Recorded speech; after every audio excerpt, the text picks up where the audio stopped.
Hey, good What's morning. up? How's it Was it going? afternoon already? Yeah, hey, doing pretty good. How are you?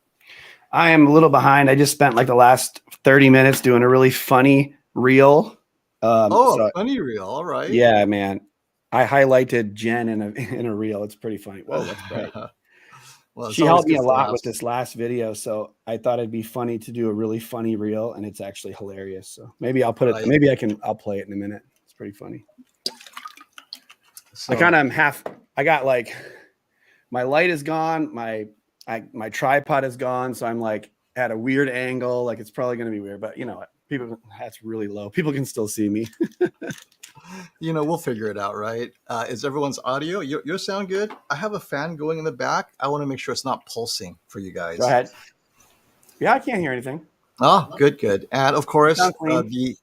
the video on top is, oh, look who we have. Boom. What's up? Let me take this one out for now. Take off the stream. And Brian is here, but we'll pop him in when he's ready. Okay, so let's talk about today. We have a lot, so hopefully you can fit it all in. We're talking about X95K, which, if you guys caught it, it's on display right now against 3 other TVs. And oh, you know what I should do? I should do this instead. Here, hold on. Wait, is Brian? I can't see him. Hold on.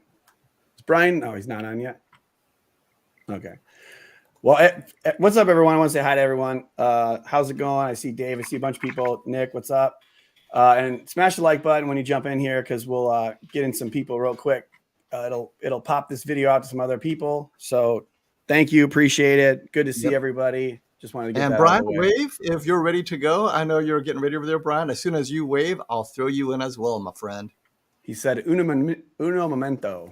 Uno momento. All right. So let's jump into the agenda real quick. Let me pop up my quickie here and we'll talk. Oh, I hate when that happens. Okay, what's happening?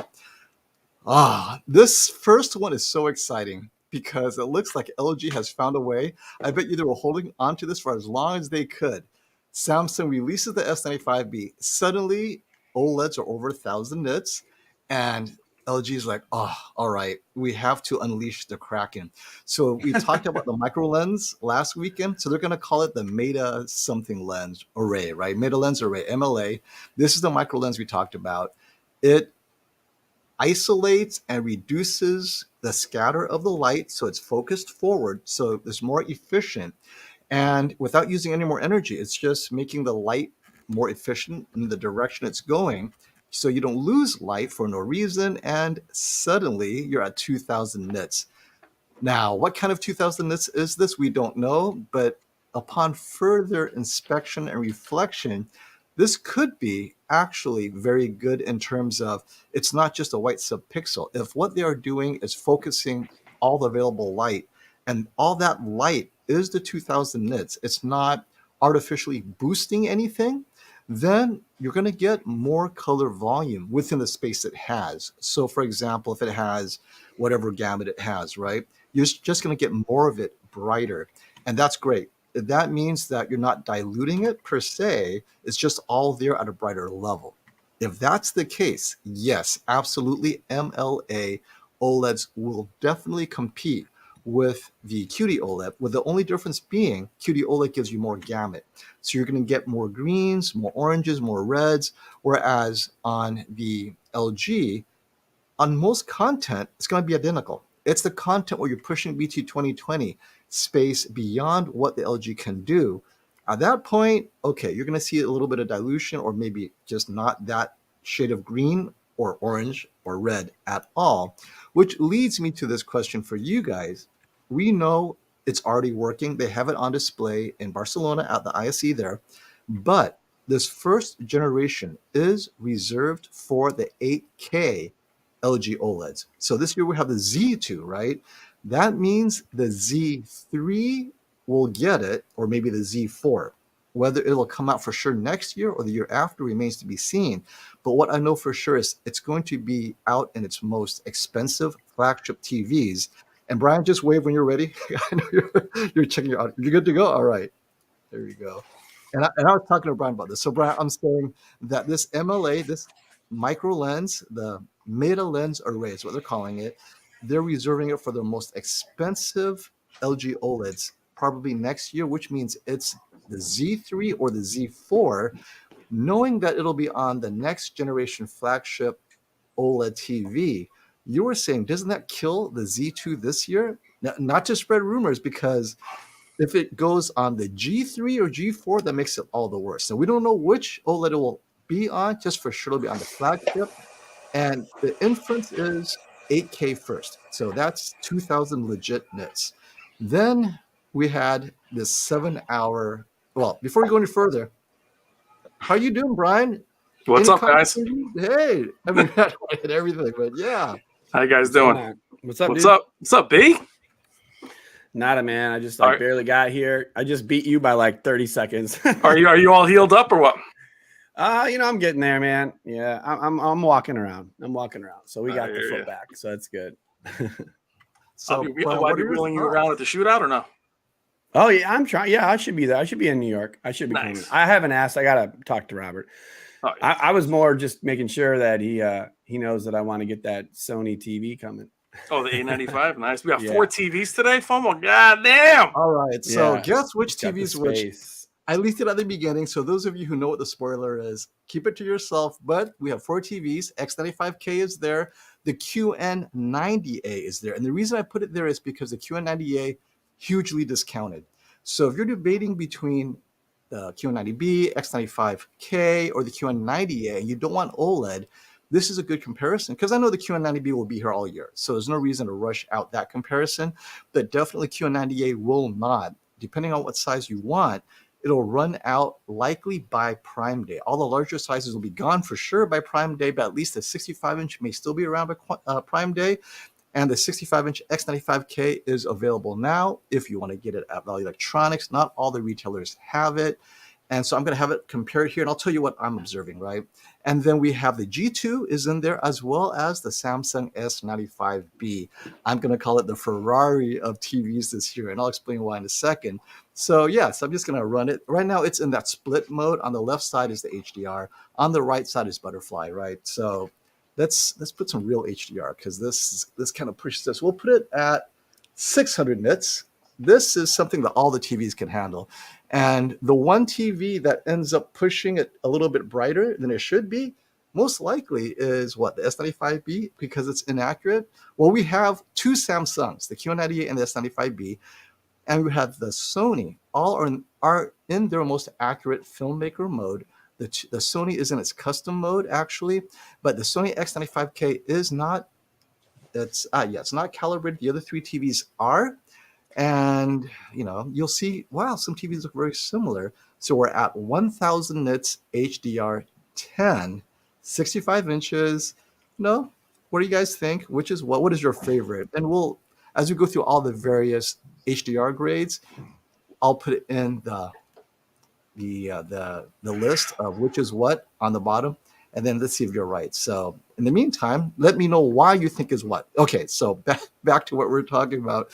What are your thoughts on LG OLED hitting 2,000 nits now, guys? Because I think this keeps, well, for sure, it keeps LG WOLED relevant. It's okay that it doesn't hit BT 2020. I don't think it matters.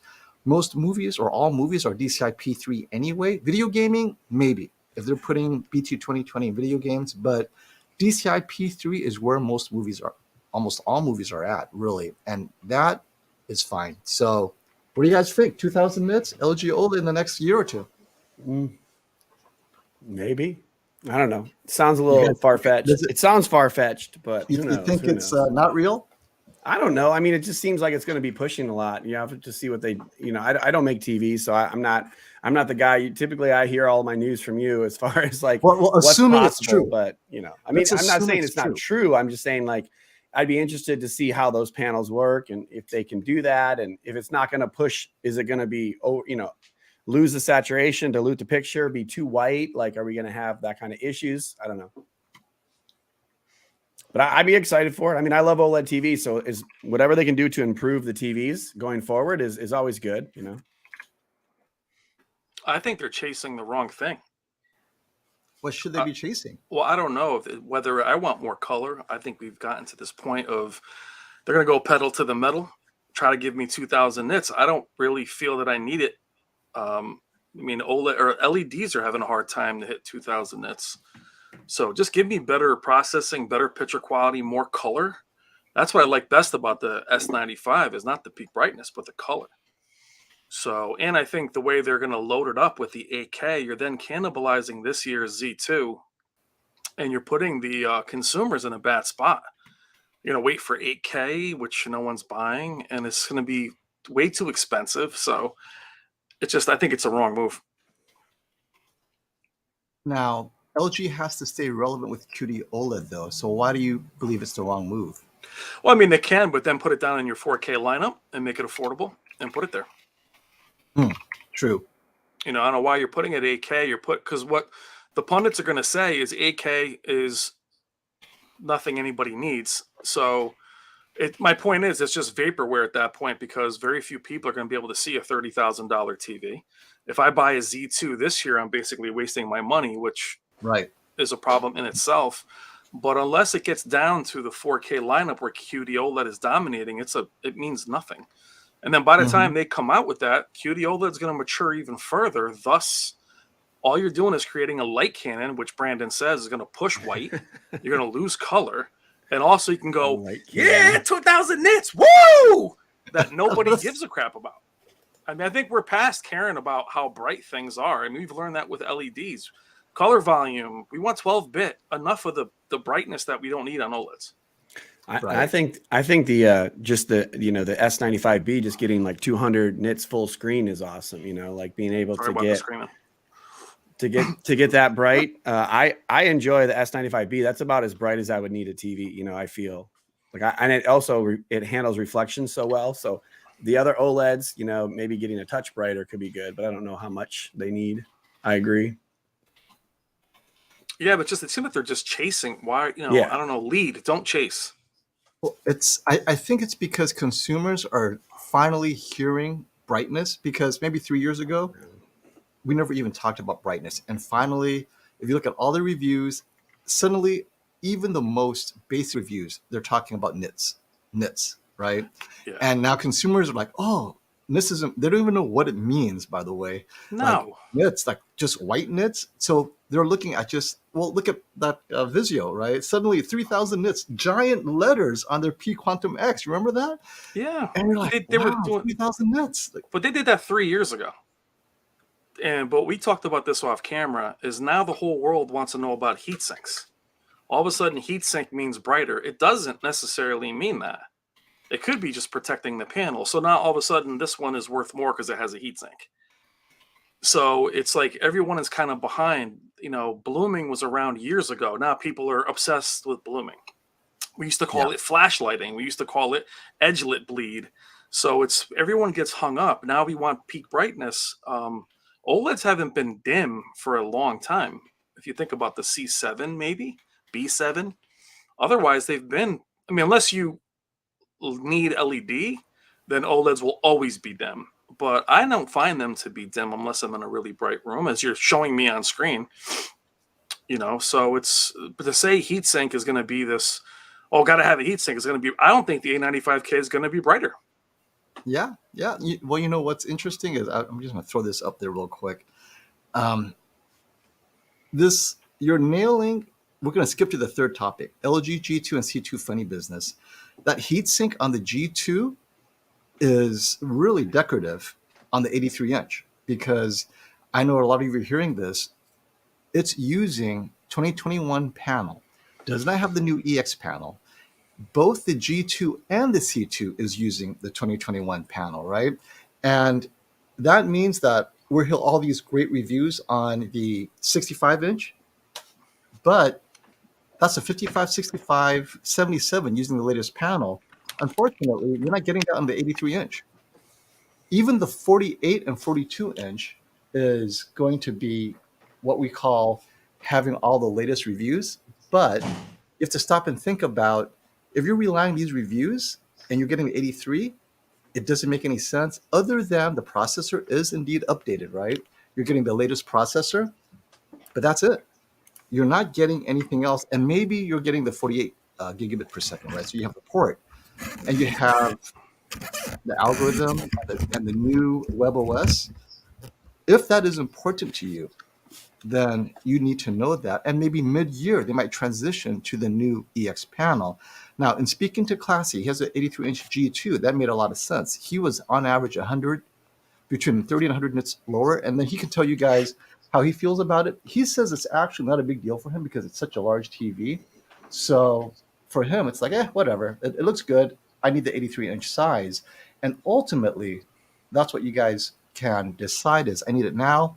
I'm not willing to wait, and boom, right? But just know that currently, if you get a C2 or a G2, it's not using the EX panel, and LG won't confirm either way, but it's pretty easy to know because D-Nice also has been calibrating a bunch of G2 and C2 in the 83-inch sizes, and he noticed there's something funky as well. And the C2 software is holding it back at the 83-inch size so that the G2 can be better. Otherwise, they're identical. And the G2 doesn't need to use the heatsink because it's being held back anyway. So it's crazy. What are your thoughts on that, Brian? Because that's a little bit of tech therapy. Well, you're the C183-inch. I mean, for me, it froze me because I have an 83-inch C1, and I don't like the body of the G2. So, bored at work. Love your stuff. Right? Look at that. Wow. What up? I'm getting starstruck. Coming by, man. What's that? We bumped into him at CES, right? What's up, man? Love his videos, buddy. man. Yeah, I talk offline with him, so sometimes he's I think he's coming for the Samsung frame info. No, I'm just kidding. He's awesome. I love his videos. I love the XM5 headphones he just did. It's good videos. Good dude. Awesome. Yeah, I love his stuff. I would say back what you were, giving consumers even more to think about. Last year, we had that issue with the Evo panel where some people are saying, oh, wait a minute. Do I have is it pink? Hey, is my panel pink? Is there pink? I need pink. Oh my God, there's pink. And everyone stopped enjoying their panel until they end up getting the affirmation that it wasn't Evo or not. And people are not looking at their TVs anymore. They're looking at what they think they may or may not have. And that's the worst crime in technology, is stop enjoying your panel to see what's happening over here. And it's not, and it's probably negligible in terms of, LG throttling the performance. So it's probably not a big deal, but we know about it in this age of information, and it's making people very uncomfortable. And to a further point, what happens when the A90J second year comes out, or the second half of the year? That's going to be the same issue. Is that going to upgrade to an A90K? They won't confirm that. So A90J are going to lose their mind. So they have to stop this it's not even a mid refresh. It's in the middle of the year. It's like 1 year. Like, stop doing that. And that's the worst part, is when you start doing this in the middle of the year, it's like, wait, if I waited another month, I get the other panel. But that's why LG, okay, so when you ask LG, hey, what panel are you using? Their standard response is this. Yes, Nicholas, you got it. And so now you guys can figure out what's what. So I'll just throw in the answer real quick. The top one is the G2. Right below the G2 is the S95B. The middle one is the new Sony X95K. And the far right is the QN90A. And just letting you know, the QN90A, you'll notice, consistently has the higher peak brightness all around. It's just higher APL. Everything is just brighter.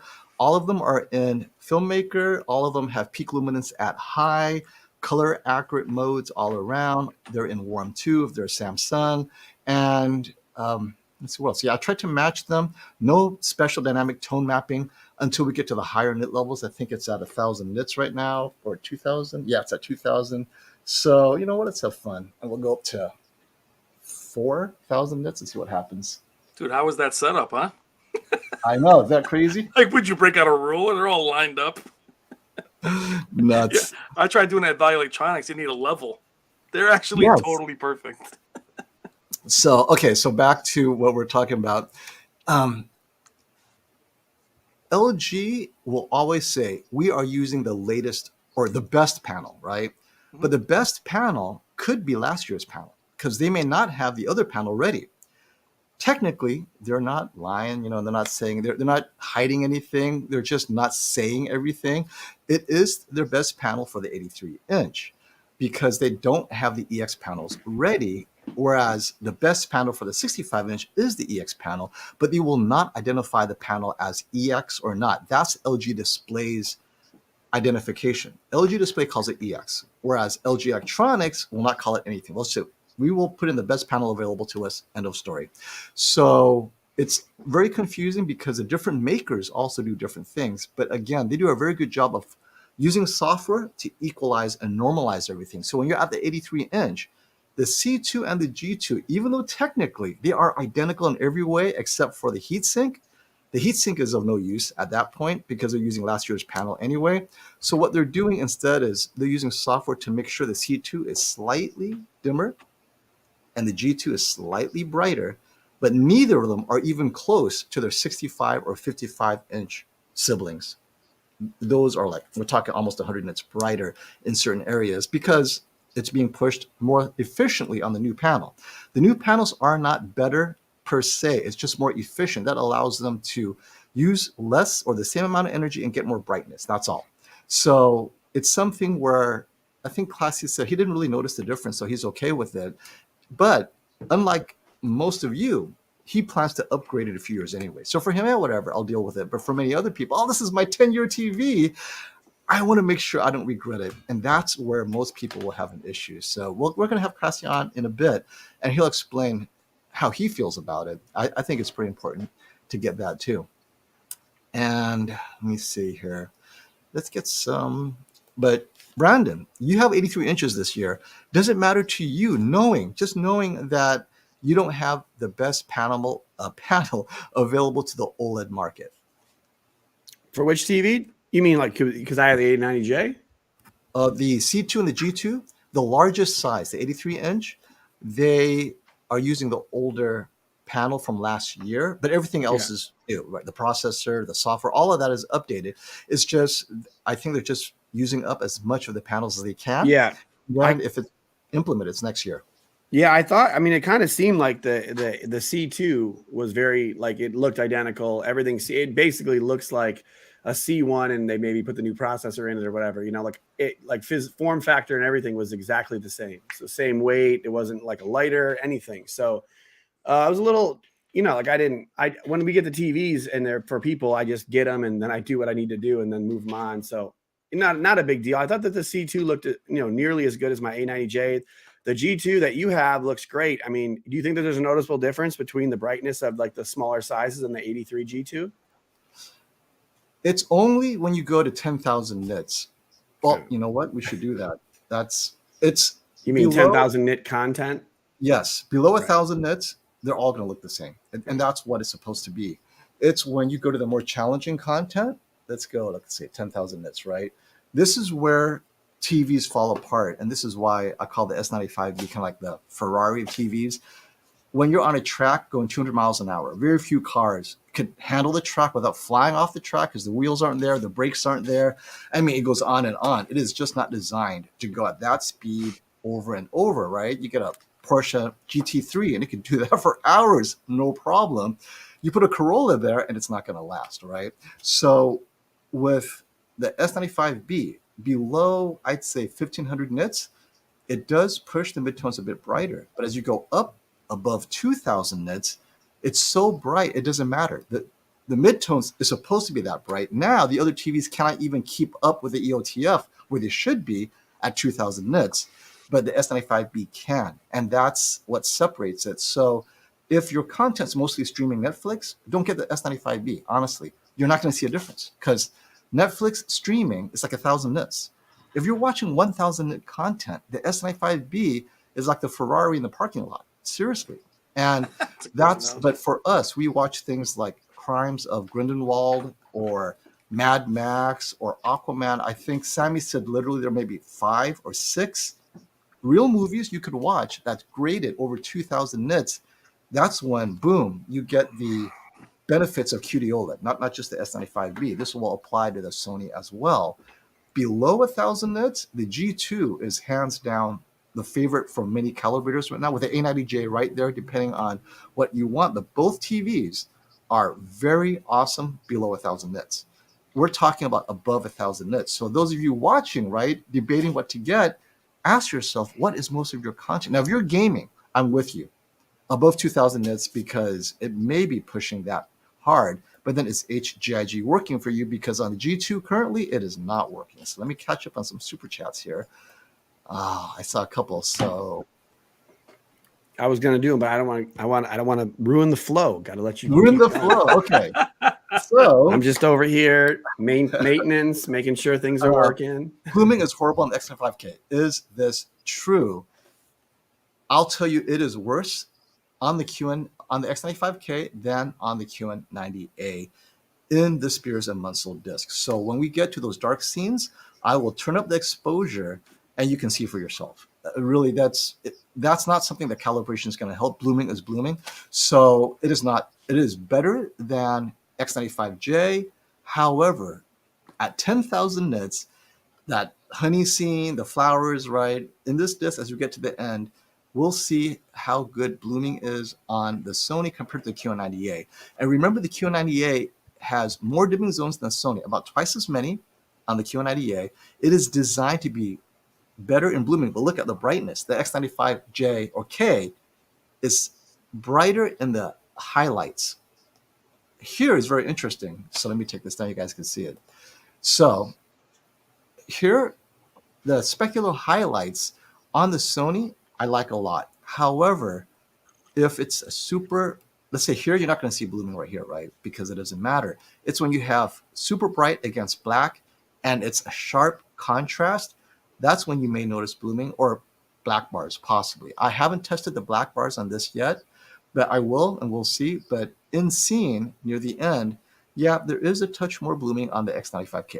No way around it. Oh, I was going to pause right here for you guys real quick. I think the light control is excellent on the X95K. Oh, I think it's in most. I mean, to say the blooming is horrible is no, it's not horrible. It's absurd. I mean, just like Vizio's blooming, I will tell you, is horrible. Yeah, but I mean, it's like if you're going to do 10,000 nit content, but during normal content or HDR content, or at the backplate master drive does an excellent job. So I mean, it's just the throwing that around that it's awful is I'll address it. Just you got to take that dude with a grain of salt, man. I mean, everything is awful or perfect, or then it's awful and perfect. It's just like, it's not awful because the 15 versions before it were awful or worse or worse or worse. So it continues to get better. Would you be able to, throw $3,000 at a TV right now? Maybe it's not worth it at full price, but it's, I guarantee it's going to be better, Well, I promise you. Go ahead. Well, I was going to say, this is to your point, Brian. Look at the S95B on the bottom left, and the center is the X95K. They're identical. Yeah. So out of the box, the Sony is near calibration color match to the S95B, and the G2, similar color, but it has its own luminous thing happening. It cannot get as bright as the other two. The Q90A colors are totally off, and that's after calibration. X95K was not calibrated, so I got lucky. I got an early batch out of the box. It's got its Sony thing happening where it's spot on in color, and it's funny that the S95B is more like the Sony in its white point than the G2, and of course the Q90A. We all know that its color is off last year with its crazy teal, but I wanted to pull this to your attention to see this is pretty good on the S95B and the Sony. I haven't touched any of the colors. I just out of the box on the X95K. So I want you guys to see that. So well, I just find it interesting too that I think when people get in the habit of just looking at OLEDs, the minute they see an LED, they almost forget that it's an LED. Mm-hmm. It's going to have some blooming. The X95, you have to go off angle pretty hard. It's definitely better than the X95J was, which was still pretty good. But it's just throwing those comments around for a shock value. I don't care about who says it. It's just getting to be where so you can throw it back in the box and then return it or whatever. It just gets to be where LEDs are still LEDs. Mm-hmm. And it's the best looking black globe I've seen on a Sony since I'll see right here. I just want to pause right here. Okay, so you have shadow detail, you have blacks. I'm sitting here. I have a near pitch black room. I don't have any ambient light other than the light shining on me, but there in the studio, it's all dark other than the light generated by the TV. I'd have to tell you the contrast on all three TVs. I cannot tell you which one's an OLED. Well, I can tell you that the Q90A has the worst contrast. So, and I have the contrast on max, by the way. So it's not being set up. And they all have local dimming on high, so it maxes out. It risks black crushing. I wanted to make sure its blacks are at its best. This Sony has better contrast than QN98. So yes, it has worse blooming, but look at the contrast. Consistently, the Sony in these scenes looks closer to the two OLEDs than the QN98. So don't focus so much on blooming if you're going to lose a little bit of contrast, because you guys can see it here, right? The contrast on the Sony is phenomenal. And you'll see more of it once I turn the ISO up so that you can see more of that shadow detail and where the blooming is later. But even here, I can tell the Sony color, depth, and contrast, great. QN98, excellent blooming. That's what they focused on all year. But then the weakness of the QN98 has been the color contrast now that Sony has mini LED. Well, more importantly, as I always say to our calibrating brethren, try throwing in a movie. Oh, well, we're going to throw in some scenes. Try watching some content. Yes. You'll see specular highlights. You'll see what LEDs can still do that OLEDs can't. And that's why the S95B, even in my comparison against the X95, they look similar. One's an OLED. It just showed how good the S95 was, but how deep the X95K could be. So remember, they're still LEDs, but got to watch some content other than Spears and Munsell to see what it can really do. So I'm going to throw this next question to you because I think you're prepared for this. Tech Enthusiasm, thanks for the super chat. My 83-inch G2 comes next week. I'll be frustrated to be getting a better TV if I waited for the panels to turn over. Thanks for all the content. And, well, let's be real. What do you guys think about Tech Enthusiasm's lack of enthusiasm for the G2 and it's coming? Well, I don't think you should. I think what we're all saying is even if it's a fact, LG is not going to let them be different. They'll throttle it. They won't let them be different. They're not going to let one panel be 300 nits brighter than the other. If they increase one with an update or throttle one with an update, you're not going to have an inferior experience. Just you bought it. All you can do is check it out for what it is and then tell me if you like it. That's where we can be kind of an issue and kind of not say that we're bad, but it's almost too much information. It's nothing worse than spending money and then dreading something before it even gets to you. I would just tune that out for now, plug it in, rock some content, and then tell me what you think in a comment. But just put that out of your mind for a moment and just look at what's going to be in front of you. Is this thing on? No, we lost FOMO. It's all good. You still hear me? I can hear frozen. You were almost by yourself for a minute there. My video's frozen. You're sitting there. It's all good. Yeah, maybe it's me. Is it me? No, you're good. I can hear you. All right.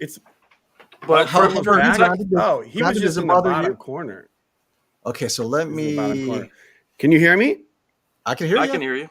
Oh, okay, cool. Am I off? No, oh wait, Brandon, you're frozen. Just so you know that your video. Yeah, my kids are like playing video games. I'm like, dude, get off the video games. So let's talk about blooming real quick. As you can see, I've opened up the exposure, so everything's blown out. They're all blooming. The OLED, right? The OLED's rock solid. Obviously, it's an OLED. The Q90A OLED-like. We've talked about it, and the Sony X95K, a touch of blooming, not crazy. Remember, I've really maxed out on the ISO so you could see it. The Q90 is just a little bit better. It has blooming. It's just behind the Sony. And let me show you the Sony's settings so you guys can see the settings I have on it. Okay, picture settings. Hey, real quick. Everybody smash the like button. Quick, I'm back. Yes. Like button. It's 400. It's like 415 people. Appreciate it. It's awesome. Hope everyone's having a great Saturday. Most definitely. Dylan, my awesome reel got taken off of Instagram because I used the song "My Chick Bad" from Ludacris, and I used like the whole song. So basically, what I did is I made this reel in the last video of all the stuff Jen did funny in the video, where she's like picking up the TV and kicking off the styrofoam and stuff, and like. Then she like does like the little stairs thing behind the TV where she like drops out of sight. And then she did an escalator one where she's, I mean, it's hilarious, man. She's so funny. So I just put all the, and I did that "My Chick Bad," that song. And so it's a pretty funny reel. If you guys should check it out, it's on Instagram. But if you can find it, I guess it got banned in like a bunch of different countries because I use the song. Troublemaker. Yeah, I was just trying to kill some time here for you. So right here, I don't see any blooming. So the last one, there was some blooming because it was so bright at the edges. Here, I see blooming in the middle TV on the left that's the side of the X95K. rows. Yeah. That's the X95K. Yep. But it's So, not. See, yeah. how often does this scene come up? And I'm not defending. I'm just saying, if But you got this overexposed too, right? Or no? Yes, that's why. It's just to show everyone. But even overexposed, this scene I think is great. I mean, you have the best. But if you put an LED from a few years ago in a room full of OLEDs, everybody would be vomiting. Screwed. Oh yeah, they would know. I mean, so considering how it looks, I mean, I don't know what the issue. And you have the best view, FOMO. Is it legitimately that? Like, can you see that much, or is it like a little bit less than this? Like, how does it compare to what you see on the screen? I don't see the blooming on this rose. I saw the blooming on that cactus flower. Yeah. Not on this rose, because that cactus flower is very bright. Now we'll get to something that's a bit brighter than this, so we'll see. Yeah, so we probably see it a little bit more than you're seeing in person. So people always have to take that into consideration. Right. Remember, my exposure is pumped up, and you can see the blooming. If there's you can take any camera, can make any TV look like crap. It doesn't literally anything. I could make any TV look good or bad if I wanted to, and that's up to the reviewer to make sure that you're doing it right. And what you're seeing is the Q98 has less color volume right here. It's washed out. There's no doubt the Q98 on the far right is more, but here, y'all look pretty similar. Q98 sometimes looks washed out because it's so bright as well. So keep that in mind. It is a touch brighter than the other three TVs. So if you're in a super bright room and you need bright SDR, anti-glare, get the Q98, right? It's great. But if you want something in between, maybe, X95K can get bright. It could hold higher APL than the two OLEDs. And Bush Green could eat blooming for dinner. He doesn't care. Funny. People have funny comments.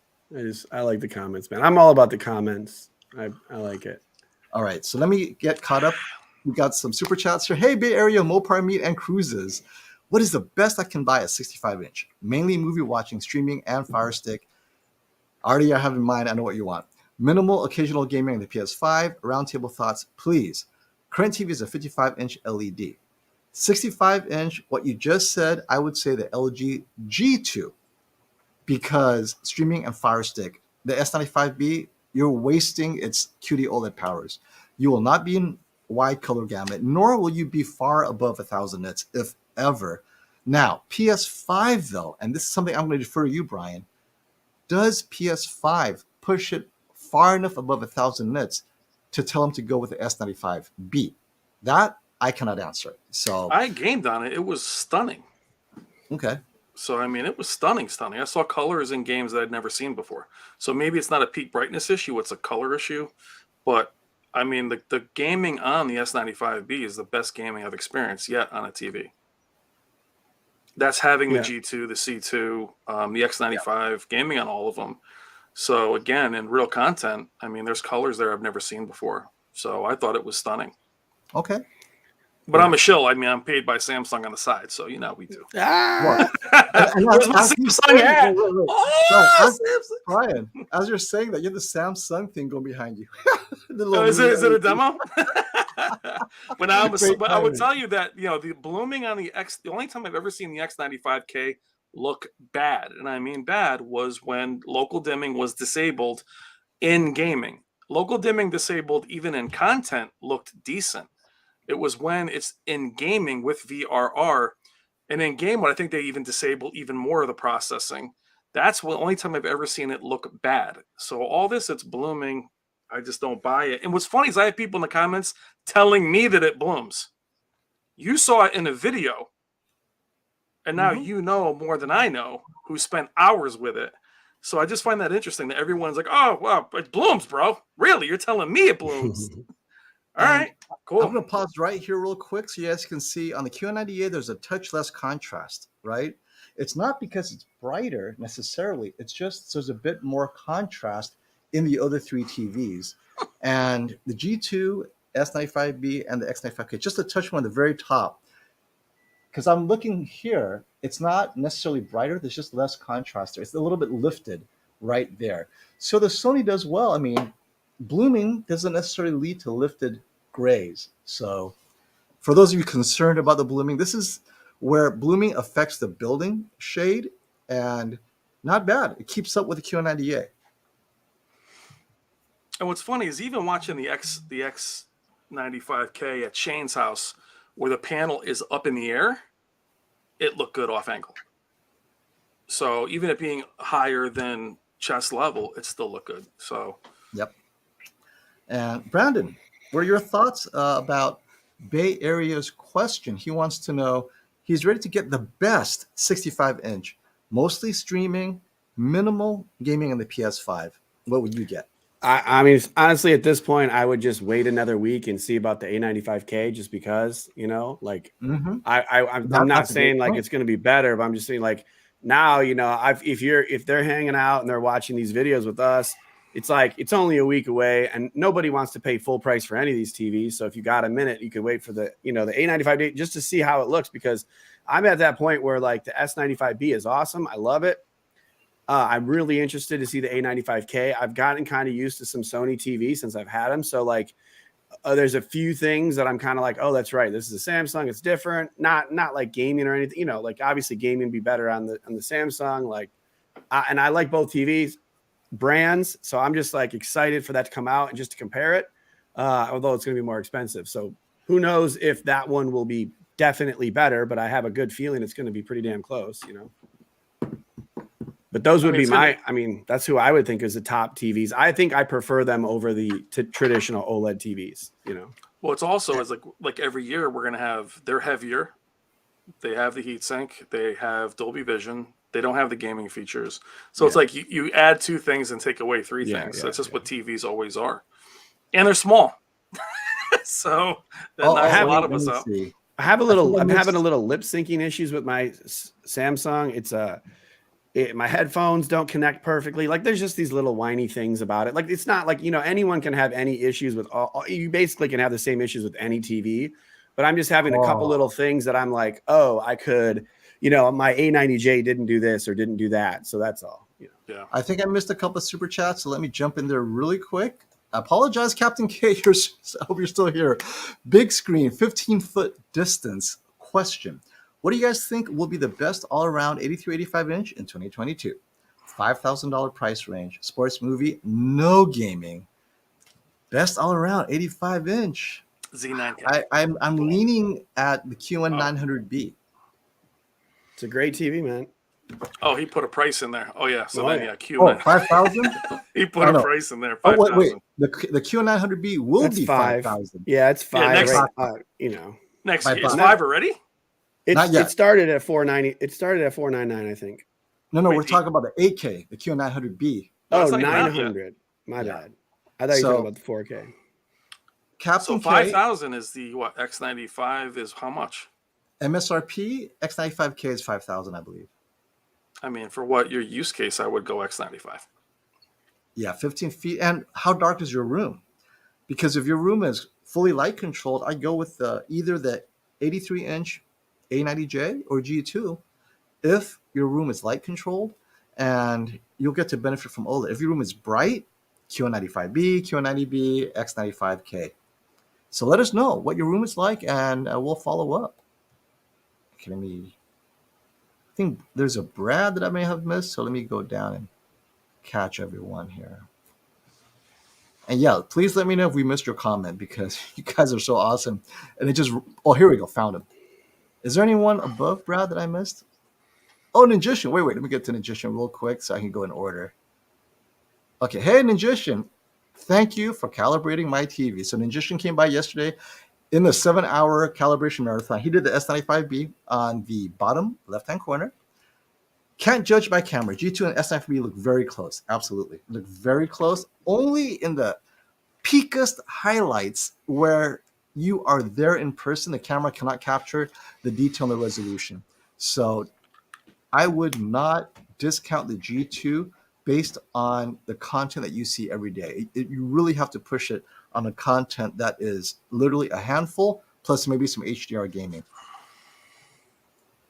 Thanks for that reminder, Matt. Okay, going down. So what's funny is that Matt and Classy both think the S95B can be accurate, right? At HDR. in HDR content above 1,000 nits. Below 1,000 nits, it does push the midtones. But it's not an inaccurate mess like it was reported. Oh no. I mean, I just wanted to clarify. It's only the luminance that's inaccurate, right? Just wanted to clarify. The colors are all over the place, meaning some TVs will have great colors that you can accurately calibrate. Others, even after calibration, like mine after calibration is still 3% off on the reds, right? But others have had it closer, like ratings. They were able to get it even closer than the G2. They got a good panel, and that's what I was like, what the heck's happening here? That's Hey, why Brad, it's total chaos right now. By the way. it is totally, and that's on Samsung. Hey, Brad, thanks for the super chat. 85-inch Q900A 8K versus 77-inch G1. Is there a difference in brightness from G1 to G2? I'm in a bright room, and my C10 struggles during the brightest part of the day. Yes. I'm going to defer this to you guys because you guys have the big TVs and you guys have the bright TVs. Brandon, Brian, what are your thoughts on these large TVs that where he needs to cut through the brightness? That's an excellent question. In a bright room? Yep, 85-inch. Yeah, in a bright room, man, I would get the 85-inch QN900A.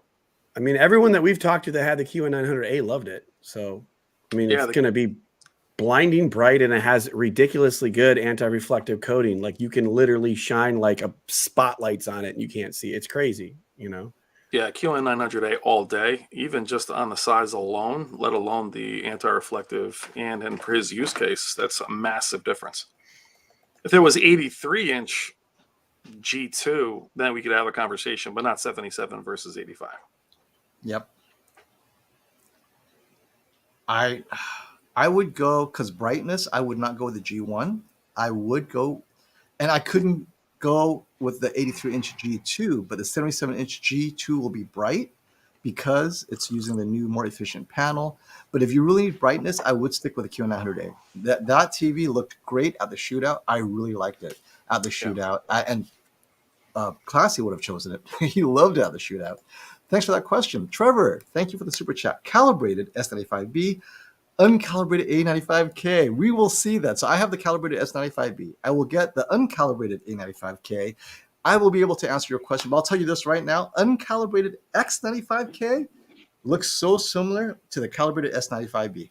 So if Sony continues with their early batches being so spot on out of the factory, I have high hopes for the A95K as well. So yeah, I'm going to turn the ISO back down a bit. I mean, this is a bit way too overexposed.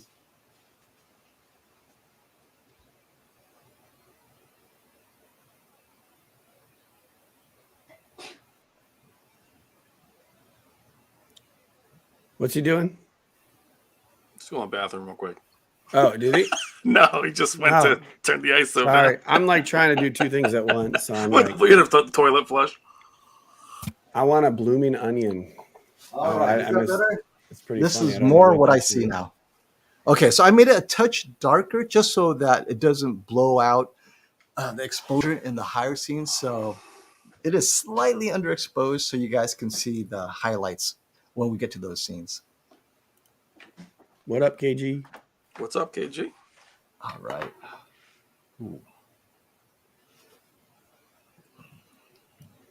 Let me get caught up with all of our super chats real quick. And do we already do this one? Join us later because we have a rant about Dolby Vision. And Classy and I have been doing some research. I'll share with you what we've kind of discovered with the Dolby Vision issue. I never liked it that much, but now it's even worse than I had thought. Brian, what about this one? Gaming. Right. Thanks for the super chat. Is that where we are? I've lost track. No, it's okay. I was just doing it. I don't know. Maybe we can go back up. I'm just trying to get some of them knocked out. Yeah, please. 77-inch OLED gaming is better than 65-inch QD-OLED. Agreed. Immersion. I think. What's up, Hardy? Yes. Do any of us disagree that 77-inch G2 for gaming would be better than a 65-inch S95B for gaming? Well, I would say a 77-inch C9 for gaming would be better than a 65-inch QD-OLED for gaming. It's the size, the immersion is amazing. And the clarity I mean, I would say even older OLED. Yeah. Of course, yeah. I agree. Anyone disagree with that statement? Did we do this one? Did we do this one already, the avatar thing?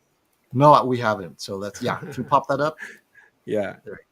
Best Best HDR HDR ever. I've ever Go ahead. seen is HDR. I don't even know what HDRX is. So here I am trying to get all the lingo out there, and I don't even know what HDRX is. You guys know? It's a movie, the Avatar 2 trailer. Right, but Oh, HDRX. HDRX. I think it's What who is knows? that? A new James standard? Cameron. What's happening over there? He just needs to put his movies on Blu-ray before we talk about him on 4K Blu-ray. So get some 4K Blu-rays first, James Cameron, before we talk about your movie. I would love to know what it's graded at. Like, is it 2,000, 1,000, 10,000 nits, right? So that's interesting. And what is HDRX? Like, what is that exactly, right? So It's extreme. It's extreme. Oh, Richard Wagner says X equals 10. It's I see. Richard, that's what we all went got through with the you. CX. We're like, what does the X mean? You're like, it means 10. Hey, Tony, thanks for the super chat. FOMO, can you see 4K Blu-ray errors in calibration on the S95B, or is it real close to the G2, where I won't be able to tell in your opinion? Okay, let's see. Oh, it's very close only when there are scenes the reds are slightly pushed in the skin tones, slightly, but after calibration, though, it's really hard to tell. Before the calibration, I could totally tell. I could see the reds being pushed. After calibration, not so much. So I'll put some skin tones on for you guys after we do this run. Or actually, after the Dolby Vision, I'll put in real content. We'll put in the Greatest Showman, so you can see some skin tones, some freeze frames, and then we'll put in the Crimes of Grindelwald, so you can see what they'll look like at close to 4,000 nits. So Classy is convinced that it's close to 4,000 nits the way it's graded. Definitely somewhere above 2,000. So this is where the S95B will shine. The question is, can the X95K keep up? And what does the G2 look like in those conditions, right? Which TV is the S95B? Well, if you look at the banner below, left, top, bottom, G2 is on top, S95B is below. So the bottom left corner is the S95B. Okay. Almost. Oh, our good friend, TechMed Rainer Richter. Thanks for dropping by. I know it's late over there. Thank you for staying up and watching, buddy. Jeremy Jones, thanks for the super chat. Which 55-inch panel, S95K, G2, or A95K? So I guess you mean S95B, G2, A95K, hold up daily adjustment on articulating mount best. The G2. The S95K is flimsy. It's thin. It's very thin. It's not. Now, the A95K, though, is heavy. So the G2 is well made but light. The A95K, the 65 inches, what, like 60 pounds or something insane like that? So if you're going to do a articulating mount, I'd go with a lighter TV, which is the G2, but not too light, which is the S95K. It does feel kind of flimsy. So for this, I'd go with quality of life G2. What do you guys think? I know installer Brandon, come on. You get this question all the time, right? If he's going to do an articulating mount, which one do you suggest? Maybe a super light TV like the S95K or the G2 or the super heavy A95K? Wait, you think the A95K is going to be heavier than the G2? Someone told me it's like 60 pounds or something. Let me look it up right now. Let me validate. It doesn't matter. I mean, the thing is that it's got the glass in the front and then it's got the heat sink, right? So it's probably, the reason. But I would take the more solid TV because like the S95K is fine. Oh, wait, S95B? Wait. He meant the S95B. Yeah. Yeah, the S95B is very thin. It's fine on amount, but if you move it all around, the problem is that if you don't want to move it a lot, because the screen is very sensitive to like fingerprints and stuff, the S95B. So I think I like OLEDs because of the glass, the real glass screen. So I think the A95K is really going to be the best because you literally can just take a microfiber and clean it without anything on it, and you can rub those. Point. You can rub those pretty hard. Although I don't know if the A95K will have the exact same screen filament or whatever's on the top or whatever that is that the S95B had, because I don't know if Samsung added that themselves. That seemed like a Samsung thing where they had that little film that you can see if you touch it. People like actually peel that off. Dude, people are dumb. Yeah. I mean, People I'll be have honest. built it up.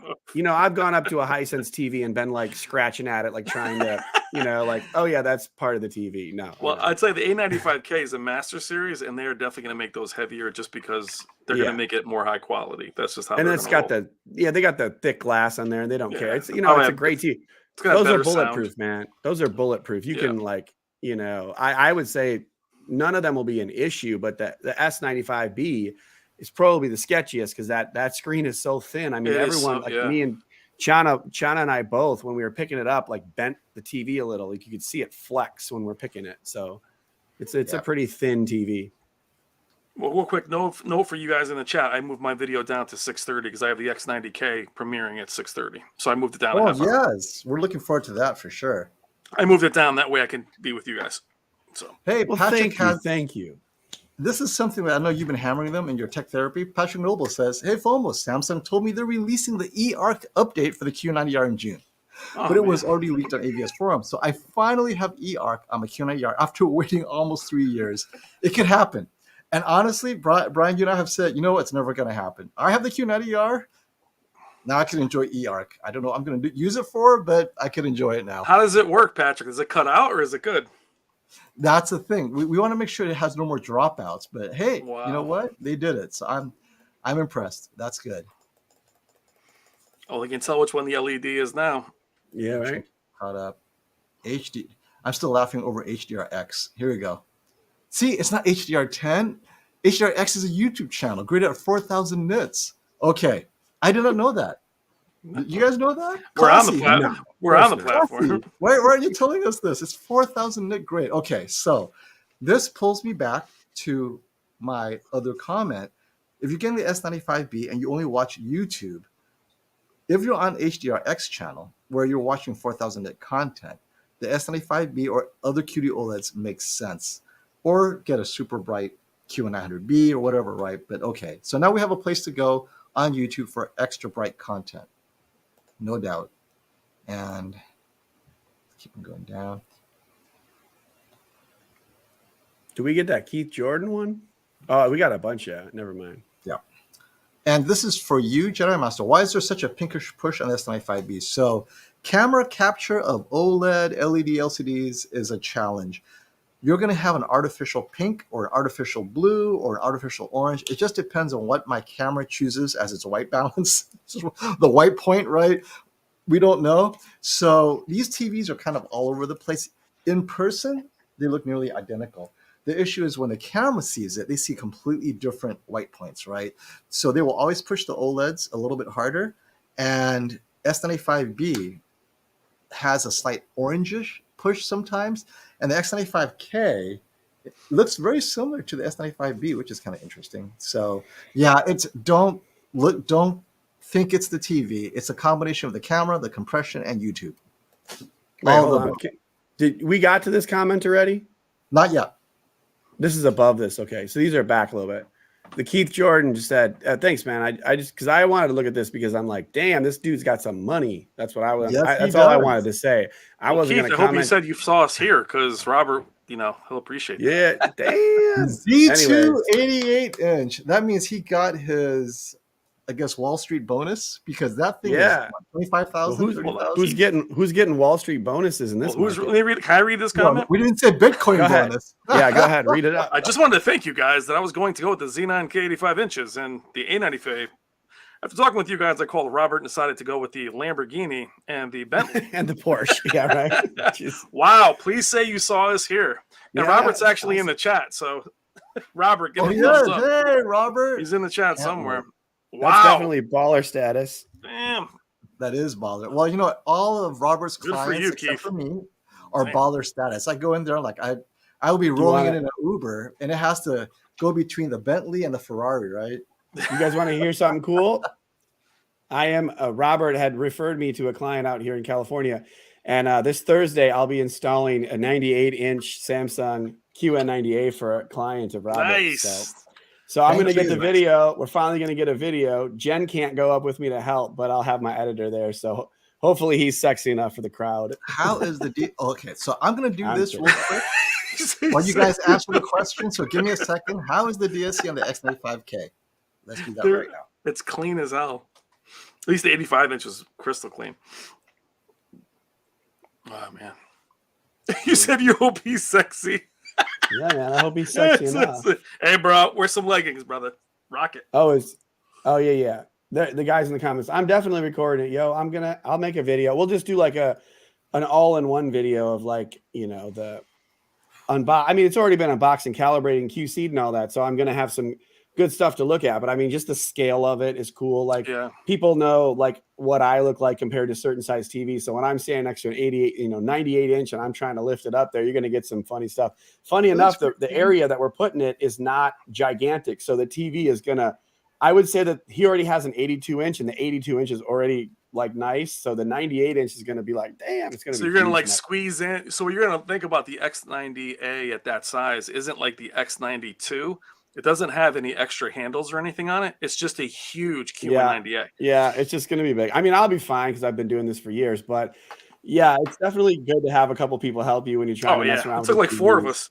But we put it on the pedestal, and the pedestal was still in the center. It weighs like 80 pounds. So it feels like it's pulling it down. We'll have the we'll have like 3 cameras on it so we can see what happens when I lift it. I'll have the GoPro, my phone, the camera. I want to see it from all angles. We'll make a cool video out of it. So I appreciate Robert reaching out, hooking us up. The quick update about the DSC. So the Samsung has a little bit of vertical banding, and the Sony QN98. The QN98 just a little bit. And the Sony, you have to ignore the horizontal lines. That's from my camera's, the vertical flickering effect, because it's capturing that. So there's no horizontal banding. But I'm going to wait for the splitter. 3 on the left, are those tied to each other? The 3 on the left? Yeah. They're on the same. I got you. Okay. So they're increasing. They all look relatively clean. Yeah. And the Samsung is just barely DSC. Just like that. There's a center vertical, but it's not noticeable in real content. This is 15% screen. I would take this, any of these. Well, definitely the S95B is completely clean. The G2 is right behind it. The X95K is probably a close match to the G2. And the Q90A would be behind. It's the slight splotches, but it's not noticeable. It looks like they got like a light, like it's got a dimmer on the Q90A. Is that what's happening at the local dimming? You know what? Real quick, I'm going to sound like a broken record, but there's like 300 people that haven't hit the like button. If you guys can just take a hot second, hit the like button, it would be a huge benefit to us. We appreciate it. Thank you. Just hit it like this. Boom, like that. It makes a little cool little like fireworks display now, so it's even more fun when you hit the like button. Nice. Boom, boom. So you guys got nothing to do anyways. FOMO's just messing around underneath the computer. Oh, I just hit it. That's awesome. Yeah, I forgot to do mine too. I know. I didn't. Let me do this while we're waiting. Let me go back up real quick. You're like, wait a second. Oh, what is NOK? So I don't know what NOK means. Is it worth waiting for the QN90B or buy the QN90A? And is the C1G1 not suitable for a bright room? I would say I think it's worth waiting for the QN90B. I prefer that over the QN90A. The QN90A suppressed highlights, and it's good in bright situations, but it doesn't look as good in the darker situations. But the QN90B, I believe, it doesn't have quite the contrast ratio, but I think it looks better overall. That's my opinion. And I think C1G1 is perfectly suitable for a bright room. But what do you think, Brian? Yeah, I haven't had a chance to actually see the Q190B. At Value Electronics, we're waiting for the Q195. So I've heard good things between a lot of KG's video, your video, that I like from it. As far as C1G1 being suitable for a bright room, they are. I mean, they're perfectly fine for a bright room. If you have constant brightness, unfortunately, the black level becomes a bit of a mirror. But my A80J is in a pretty bright room, and it's perfectly fine. Yeah, I use my A90Js in a bright room. You know, most people have the ability to control the light to some degree, and or you can watch stuff at night. So, I mean, if you're going to be sitting there trying to watch, soccer in the middle of the day, and there's like light from a window going sun, or if it's surrounded by windows and that light shines on you in the audience, sometimes that is seen in those kind of OLEDs a little easier. That can be annoying, but most people can just kind of put the shades down a bit. Yeah, exactly. But yeah. I'm just popping around. I have no idea where I am. Where is NOK? I'm not going to look it up right now. But Yeah, let's find appreciate him. it. Yeah. Rune E, thank you. You ready for more? Or you want me to do this? Yep, I'm ready. Okay, I need to buy a 75-inch TV. Better value between the X90J, X95J, or QN98. Bright room, cable OTA streaming. It's a gift from my mom. I need help to ship it overseas. Oh my gosh, is it worth that 500 to 800 difference among them? I would. Okay, so these are last year TVs. I am very familiar with it.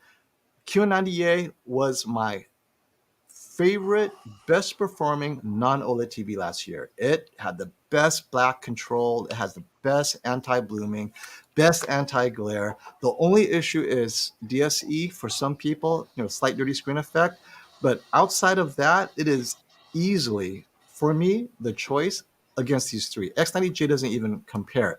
X95J, 80% of the time, looks very good, very much like the Q98. The 20% is in those dark scenes where it's HDR, slightly lifted. Now, if your mom watches cable, OTA, and streaming, Midnight Mass is where the QN98 kills it over the X95J.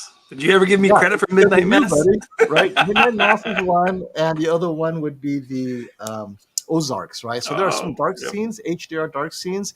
The QN98 does the best in those scenes. But if you're streaming like SDR content, Korean drama, there's not a lot of HDR.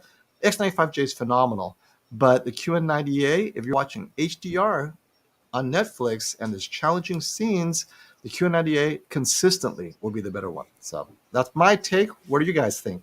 How much are your parents gaming, my friend? Yeah, man. I didn't mention gaming at all. I know, right? You never know. Grandma might be gaming. I'll be honest, dude. I would even recommend something like the X85J for this. Like, maybe is the 85-inch the only one that's a VA panel there, though? I'm not sure. Like, all these TVs are a little bit over the top for a gift for your mom. Like you could save a ton of money. Wait, I'm just saying, I'm just saying, my parents.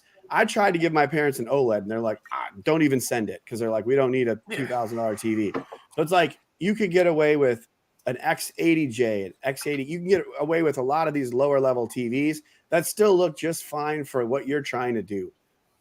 Over the air, cable, and streaming will look good on almost any TV. I mean, it's not like, yeah. So that's what I'm saying. Like I think I would probably, because I don't really like the X90J because of the dimming zones, and the X95J was still marginal. It was, bright in HDR, but sometimes in the dark, it was kind of a little sketch for me.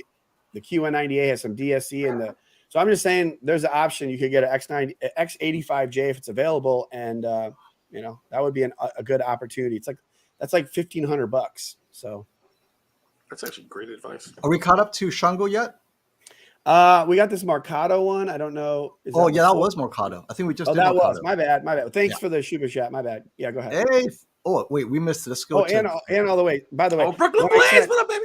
When I said, are you ready? I didn't mean, are you ready to take over? I didn't mean, you can take over. It's fine. But I meant, are you ready to move on? Did you have other stuff to show? Do you want me to pull us? Oh, yes, I do. We're going to talk about Dolby Vision next.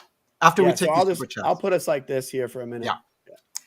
Perfect. Hey. Oh, and Classy's joined us. Thank you, Classy. Yeah, what's up? Hey, Brooklyn Blaze, #1. Thank you for the super chat. 65-inch S95B or 75-inch X95K, 7-foot sitting distance. 75-inch, I mean, it just fills so you'll get max immersion. Tell us what you do with this TV. Definitely tell us. If you're gaming, S95B. Don't even touch the X95K for gaming because of the VRR issue. You're not going to get the best image quality with VRR enabled. S95B is just amazing if you do any kind of casual gaming on any of the latest consoles or PC. So let us know what you're using it for and what your lighting environment is. Is it a bright room or not? And we'll try to catch that. But yes. So let me see, we're all caught up yet. And then we'll jump on to my next topic. And Ghost of Orleans. I think this is the last one. If we missed you, let us know. Ghost of New Orleans. Thank you for the super chat. Have y'all watched Love, Death, and Robots? Great HDR. I have not. Of course. Sunny's Edge is a classic. Yeah? It's excellent. It's animated shorts. I love the first season, but yeah, it's definitely excellent. Excellent. Okay. I will definitely look at that. Okay, so let me add this to our... Here we go. Okay, so First thing, classy, LG G2 and C2 funny business. We're saying you have the G2 83-inch. You notice that, something is being held back in the G2. It does not perform like the smaller sizes. However, you say it's fine though, looks great. Classy, what are your thoughts? You are the owner of an 83-inch G2. Lots of people just ordered it. They're wondering, should they cancel their order? What is your opinion on this, Classy? It's absolutely something that should not get blown out of proportion, but all the 83 panels are still the same. But people need to remember the 83 panels came out later last year, so they are all WBE panels, and they're all, it's like a half step to the EX panel pretty much. So there's a few things that are different, but it's only like a 7% lower measurement in small highlights. Otherwise, it's the exact same thing, and no one would be able to see a difference. And with the increased size, the perceived brightness makes up more than that difference. So it's really nothing to worry about. It's the C2, however, that I'm a little perturbed about, because there's software restricting the 83 C2, it turns out. Because remember, I was saying, maybe there's not much difference between the C2 and G2, and they're the same, module. So there shouldn't be much of a difference then. But it turns out they're software restricting the C2 83-inch so that the 83 G2 does perform better. Told you. But then, so let's get to that, because it's a great point. LG clearly wants to separate the performance, but since they charge less for the C2, could it be argued that since you're paying less, we're going to give you less? Is that okay? Because if otherwise, no one will buy the C2. They would all get the G2. Or no one would get the G2, they would all get the C2, right? If it performs the same. But by separating it, now there's a reason to pay less to get less. Does that make sense? Because they're trying to differentiate the two through pricing. Because if they perform the same, but one costs more, no one will get the G2. Dude, you guys are killing I mean, the G2 does offer You know where I'm going with this, Brian? and warranty and other things like that, but it's what bugs me about it. Last year with the C1, it was a panel lottery, so you can give them that. They couldn't guarantee all the panels could hit the brightness, so I see why they did it last year with the C1. This time with the 83 C2, they're just straight up cutting it off just so the other one looks better. So now you guys know. Keep that in mind when you're ordering and be okay with it, right? Don't keep it in mind. You guys don't need anything else don't in your even minds. think about it. Okay. I appreciate Now, the information, but you guys don't need anything else in your minds. Now for my rant and classy rant. Yeah, I mean, at the end of the day, again, no one's going to notice that difference. It's not like every person's going to buy an 83 C1, C2, and G2 and put them next to each other. No, you're absolutely only right. Brandon will. Brandon will do that all for you. That's why I always tell people just to get like a G2 if you want to hang on the wall, and get a C2 if it's going to be on a stand. That's why Brandon, what's funny about Brandon, he's like, yeah, I have them all. Then I just get rid of them. Yeah. No, so he's the one guy that can tell you who's like, it's gone. Okay, yeah, so I mean, for the most part, the C2 and the G2 will look the same in most content, but there are a few scenarios that we could dive deeper in where the G2 is going to stretch noticeably brighter. Yep.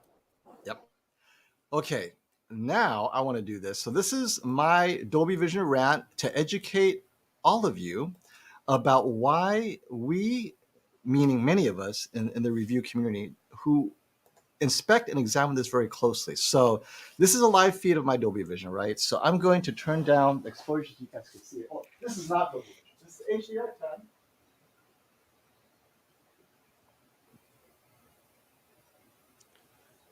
And he's gone. Welcome back. HDR10, right? And all of them look very similar. This is 600 nits. At 600 nits, all four TVs perfectly grade this because it's within their ability to resolve. They don't need to have dynamic tone mapping. They just do what they do, right? Because 600 nits is very easy. Let me double check it's on 600 nits. I'm like, what? What's down on the ground? Is that where your splitter is? No, my splitter is behind it. That's the player. So yeah, it's at 600 nits, right? So this is very easy for the TVs to resolve, and I'm going to put in a static one then so you guys can see and make it easier for you guys.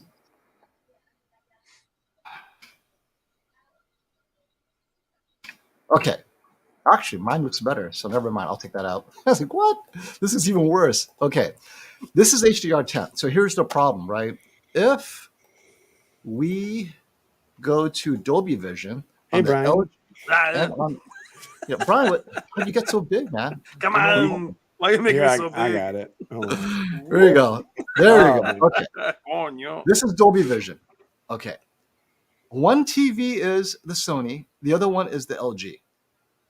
None of them are better than HDR10. And here's the irony. It was graded in Dolby Vision and then converted to HDR10. This is Stacy Spears' content. They wanted to make sure that they had, the best of the best. It's 10,000 nit Dolby Vision, but because it's metadata, the TVs are getting all the information. They're getting the max, they're getting the minimum, and they do what they do. So the Sony looks too dark, but the sun looks fine. The LG is lit well, but the sun, you lose all the detail. This is Dolby Vision, mind you. And then if you go to the HDR10, which I had previously, they all look great at 600 nits. This does not look like 600 nit content. It should, but it doesn't even come close. And so many of you said to me, I love how Dolby Vision looks. My question to you is, well, do you have the LG? You like the right-hand side is the LG. You like the LG look of Dolby Vision? Or you like the Sony look of Dolby Vision? Or would you rather have HDR10, where they all look very similar? And they're not worse than Dolby Vision. And this is the issue. So that's why I'm not a big fan of Dolby Vision. There's no consistency.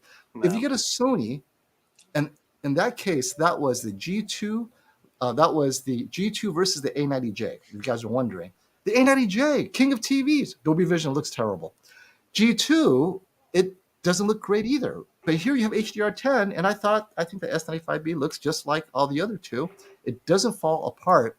Classy, what are your thoughts in your examination of Dolby Vision? Because that's why I'm not a big fan. Well, what I can tell you is how your Dolby Vision just looked on the LG with the sun that basically wasn't there. If you change the grade on the HDR10, I think it was the 4000. It'll look just like that. But when you use 1000, 2000, 10,000, it doesn't. Or if you turn on dynamic tone mapping, then it's back to the yellow sun again. So and what it's just the way that the LG is tone mapping. Right. But on Dolby Vision, you can't turn on tone mapping, right? Yeah. So, but you could try Dolby Vision Cinema Home and see if that's different. But yeah, there's inconsistencies in all of it. Basically, is what we're now seeing. And like last year, dynamic tone mapping on the LG pretty consistent in what it did. This year, it's not. They've completely redid their dynamic tone mapping. And plus, I think we always assume that something's filmed in Dolby Vision if it has Dolby Vision. Yeah, and do you guys want to explain that? I mean, you guys want to explain that? Like movies, are movies being made with Dolby Vision in mind, or are they filmed? Like, there's no such thing as like you can't film them in Dolby Vision. It's a form. It's metadata. Batman in a Dolby theater was phenomenal. So what you do is you capture it in a raw format that has the widest dynamic range possible, and then you use whatever tools, Dolby Vision tools, to then take that raw and put in post what you need. You want more reds, so you start grading it, add more reds, whatever you want. So Dolby Vision gives you a larger palette to work from in both terms of color, BT 2020, and luminance. So you could grade it at a higher luminance. And this is something that will bring Stacy Spears on, because his disc, he graded for Dolby Vision, but Dolby Vision is post-production tools. It is not captured in Dolby Vision at the lens, so to speak. You take as much of the data as you can, and then you take that and you kind of move into Dolby Vision. And then the TV that you have has to be able to take that information and do something with it. So if your TV isn't that good anyways, it's not going to be like, oh, look at that difference between Dolby Vision and HDR10. You can't. That's why people comment constantly about Samsung's not having Dolby Vision, and it's like, any of you guys, would you rather have a mid-tier Sony with Dolby Vision or a top Samsung without? And I think it's pretty certain that all of you guys would be wanting the TV that is a better TV in general, right? Well, this is where I'm even debating. The best TVs don't need Dolby Vision. Dolby Vision, you just saw that, right? Dolby Vision holds right, it but that's back. right. Yeah, so but But I'm just saying- we're learning that right now, where over the years we had this promise that Dolby Vision was going to be this. Remember this 4,000 nit, Right. more color, and I think we've all kind of seen like, even Dolby Vision gaming. Now we're like, well, if I can get more color on the Samsung, I would forego. But that's new versus what we always thought Dolby Vision was going to be. And this is my point. What And people then- are saying though, the questions that I get are, okay, Dolby Vision, you say, Brandon, that Dolby Vision is or will be the industry standard, which maybe it is now and it will continue to be, but there's really no other great option to choose from. But at the same time, if the TVs can't utilize it or can't make it outperform normal HDR 10 plus, whatever, the point is it's not necessary for Samsung to have it, though I would love to have them get on board and have it eventually. But the point is, like, if you say no Dolby Vision, no TV, that just sounds stupid to me. That's just, to me, it's just like, pick a good TV and don't worry about one or the other. Like, because there's plenty of TVs that have Dolby Vision that look like crap. Well, it's almost like the placebo of you wanted HDMI 2.1 with 48 versus 40. It's like you're happy it's there, but you're like, we're not using it. And then this many years later, we're still not using it. As far as the Dolby Vision, we're still not like, oh my God, that's Dolby Vision versus that's HDR10. So I think base HDR10 looks phenomenal. So, but Dolby Vision never really did what it was supposed to. Right. Yeah. The problem is all discs are going to be Dolby Vision 2.9, according to Stacey Spears. Dolby Vision 4.0 has a lot more tools for graders to use to be better. But we're not seeing that in content yet, at least not much. So that would only be on the streaming side. And then even 4.0, if they use it, it's still backwards compatible with 2.9. So if a show uses 4.0, it doesn't mean they're using the tools that are available. Mm-hmm. It's just like in a video game that uses Unreal Engine. It doesn't mean they're going to make it look amazing because they might not use all the tools that are in that engine. So like Sweet Tooth is the only show that I have found, and I have dug and dug and dug. It is the only one where the Dolby Vision grade at least comes close to the HDR10 grade. Yep. And okay, so let's take Sweet Tooth aside because it looks like they actually focused on it. I think this is a great question. Thanks for the super chat, AJ412. What do you think is causing this issue with Dolby Vision?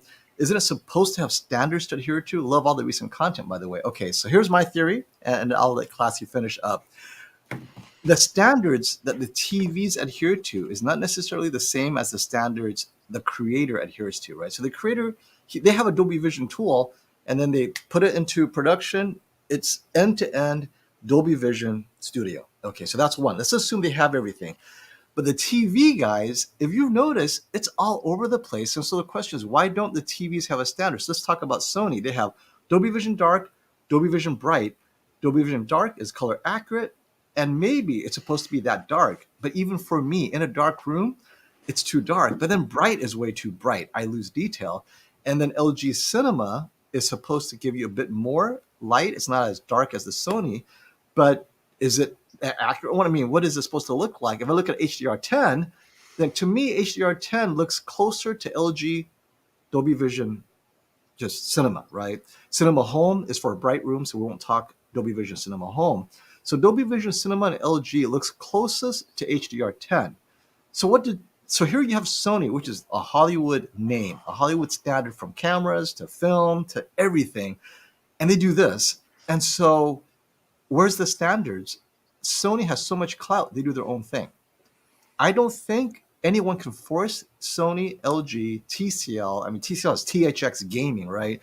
People are just doing their thing and calling it whatever they want to. What the hell? And then the consumers are thinking, oh, Dolby Vision. And they stick to the word Dolby Vision when they have no clue what they're buying into. So I don't think there is a standard. The standard is on the software post-production side. As far as the TV makers, they should just revoke Dolby Vision completely for all the TV. All the TV makers should have their Dolby Vision license revoked because they don't even look similar. What do you think, Classy? All right, so with Sony, The problem is you can't update the Dolby Vision file in the TV. On LG, when you get it calibrated, you can actually change the file in the TV to match your exact panel. So you measure how bright all your white and all your colors are, and then you put that in the document and you upload it to the TV, and then it can know exactly what that panel can do. You can't do that on Sony. So you're stuck with bright or dark, and technically dark with tone mapping off is what follows the EOTF curve, but in content, it is much dimmer than HDR10 or even LG's Dolby Vision. So 9 times out of 10, just tell people to use Dolby Bright and then turn on gradation preferred.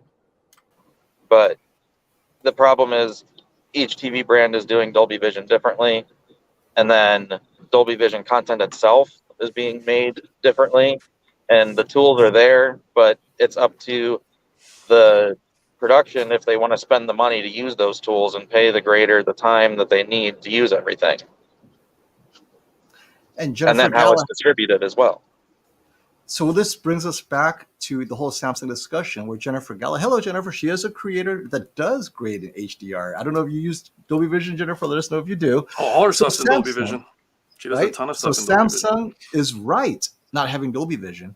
Yes, I believe so, because I think all 3 TVs look best in HDR10. Dolby Vision at best looks as good, possibly in some scenes it may have more detail, but then the risk of it not looking great in others, it's too high. If you don't have the right setting, it's not worth it for me. And Samsung just nails HDR10 more often than not. That's why Samsung is right for not having Dolby Vision. And I don't think they wanted to badmouth Dolby Vision. What are they going to say? You suck? So they just said, we're not going to support it. But if this is what we're seeing, now I see more reason that is image quality related rather than pride or, oh, it's just too expensive. I mean, come on, it's like $5 per TV or something like that, right? What do you guys think about Samsung and Dolby Vision now? It saves me time of having to disable it. I think Samsung being the #1 brand in the world is like, I'm not paying for it. The end. I don't care. They're probably like, nope. I mean, the S95B has the best tone mapping for 2000 and 4000 nit out of the box, short of turning on dynamic tone mapping on the LG.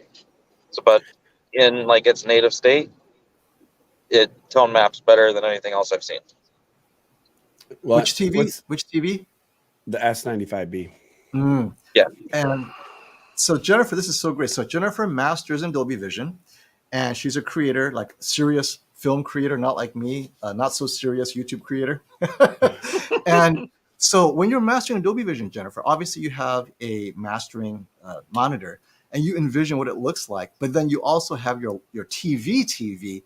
Does how close does your TV with Dolby Vision look like your mastering monitor, and what TV is it you're using? Because if you want to watch Jennifer's content and you have that TV, you're more likely to catch what she thought she was giving you, unless you get another brand or another model, right? So yeah, let us know, Jennifer. This is very cool. This is a discussion. Check out her channel. Check out Jennifer Gala, and then check out HDR Super Channel. Both her content's on the TV behind me. Her content's incredible. Cool. It's awesome. So let me get caught up in questions. And so yeah, we've all heard Dolby as in Dolby Audio. That was great. It brought immersive audio. And then Dolby Vision, there was a lot of hype. And I think now that we're getting content and actually doing head-to-head, the hype is not supported by reality. But those of you who do like Dolby Vision, let us know why, because maybe it's just the TVs I have. Maybe you have the right TV, because I don't have Panasonics. I don't have Philips. I don't have certain Vizios. Let us know what TVs you have where you say, you know what, Dolby Vision looks way better than HDR10. Because a lot of people have told me that. Yeah, the issue for a lot of people, though, is if you turn on something in Dolby Vision, it still looks good. It's still HDR. So by the time you disable it and switch it to HDR10, you're forgetting what it looked like, and you're not. Yeah. You have to have a side-by-side comparison to be able to see the difference. And even then, it's not a huge difference most of the time. But consistently, I find HDR10 to be the most consistent. Yeah. Well, and also Dolby Vision had become tacked on, kind of like 3D. It was just tacked on to every piece of Netflix. Because I had a Samsung, I'm like, wow, okay, HDR10. Then all of a sudden, everything in Netflix was Dolby Vision. Did you guys notice that? Dolby Vision 1080p, Dolby Vision here, Dolby Vision. I'm like, what is really Dolby Vision and what are you just tacking on? That's the challenge. Unless you have a disc, it's hard to tell. With streaming anyway. Okay, so you said tacked on, and it segues perfectly to Bush Green's comment. Samsung Tack it should on, add come on. Dolby Vision increase sales. Okay, so this is what I think Samsung should do as a tack on. Run HDR10, slap on Dolby Vision, do nothing. And no one would even notice the difference. Like bump up sharpness by 1, bump up peak brightness by 1, lower your shadow detail by 1. Just do something bogus, whatever. It'll still look better than people realize because, oh, their mind plays tricks on them. That's how jaded I am with this whole Dolby Vision thing because it looks so different from TV to TV that it's quite disappointing. Thank you for the super chat, Ty. Do you guys think HDR10 Plus and HDR10 Plus Adaptive will gain traction, or does Dolby have too great of a hold on the industry? So, dynamic metadata, where each scene has their metadata and the TV adapts to it. I think the TVs are doing fine with HDR10, and the TV themselves are dynamically adjusting, whether or not you know it, right? Sony with their gradation preferred, and Samsung doing in the background, you can't even disable it, and LG dynamic tone mapping on or off. I think it works. I don't see a need for Dolby Vision or HDR10 Plus at all. I don't see a need to say to myself, you know what? If only I had the dynamic metadata version, because this scene is totally blown out. When you get a flagship TV, that rarely happens. The TV knows when it should clip and knows when to pull down the brightness so it doesn't blow out the brightness. That is what the metadata is for, but now the TV does it on its own. It doesn't need dynamic metadata. That's phenomenal. So I don't think HDR10 Plus will gain traction as a technical feature. Dolby Vision will gain traction as a marketing feature or a marketing checkbox. That's the problem I have. I can only imagine gaming nightmare for you guys because there's no way you're getting dynamic metadata in gaming. What, you're going to add another 1 second of latency? How long is it going to take to add dynamic metadata to gaming? It's unbelievable. This is another thing to say that you have is what we've gotten to with TVs, just to say it's another feature that you can add in the spec box is what it's kind of come down to. Yep. And another super chat, a shout out to Jennifer from Buddy Love. Maybe we should forward that $5 to Jennifer. Thank you so much, buddy. We need to have Jennifer on a live stream to give us the 411. I guarantee you, Brian has been working on Jennifer. Oh my God. I'm trying to get her. I was trying to get her to the. Jennifer, you have Jennifer is in Canada, which got hammered in the last couple of years. Let us know. Let Brian know whenever you're free. Come on down. We'd love to talk. What does the creator expect? What are your tools? And show off your latest movies. And we have a shootout coming up in July. I would love to use your content at the shootout if you would allow us to, right? So I would rather replace your content than some of the movies we use and we can't show because of copyright issues. So if you want to develop content for us, I'd love to sit down with you. We have time. And yes, Jennifer Gala, please check out her channel. Yep, and HDR Super Channel. And like Jennifer I was trying to get her to be at the shootout, but Canada's still kind of in a bad spot as far as travel. But Jennifer just makes, she makes films. The music's phenomenal, but she's incredible. But I can't get her to get on the phone with me and say what's up. So come on, Jen, give me a call. Don't take it personally. Maybe her significant other's like right there, and she's like, "Oh, stop! You get me in trouble, man. Stop it. Stop it. Come on, talk to me." Yeah, you're threatening. Yeah, right.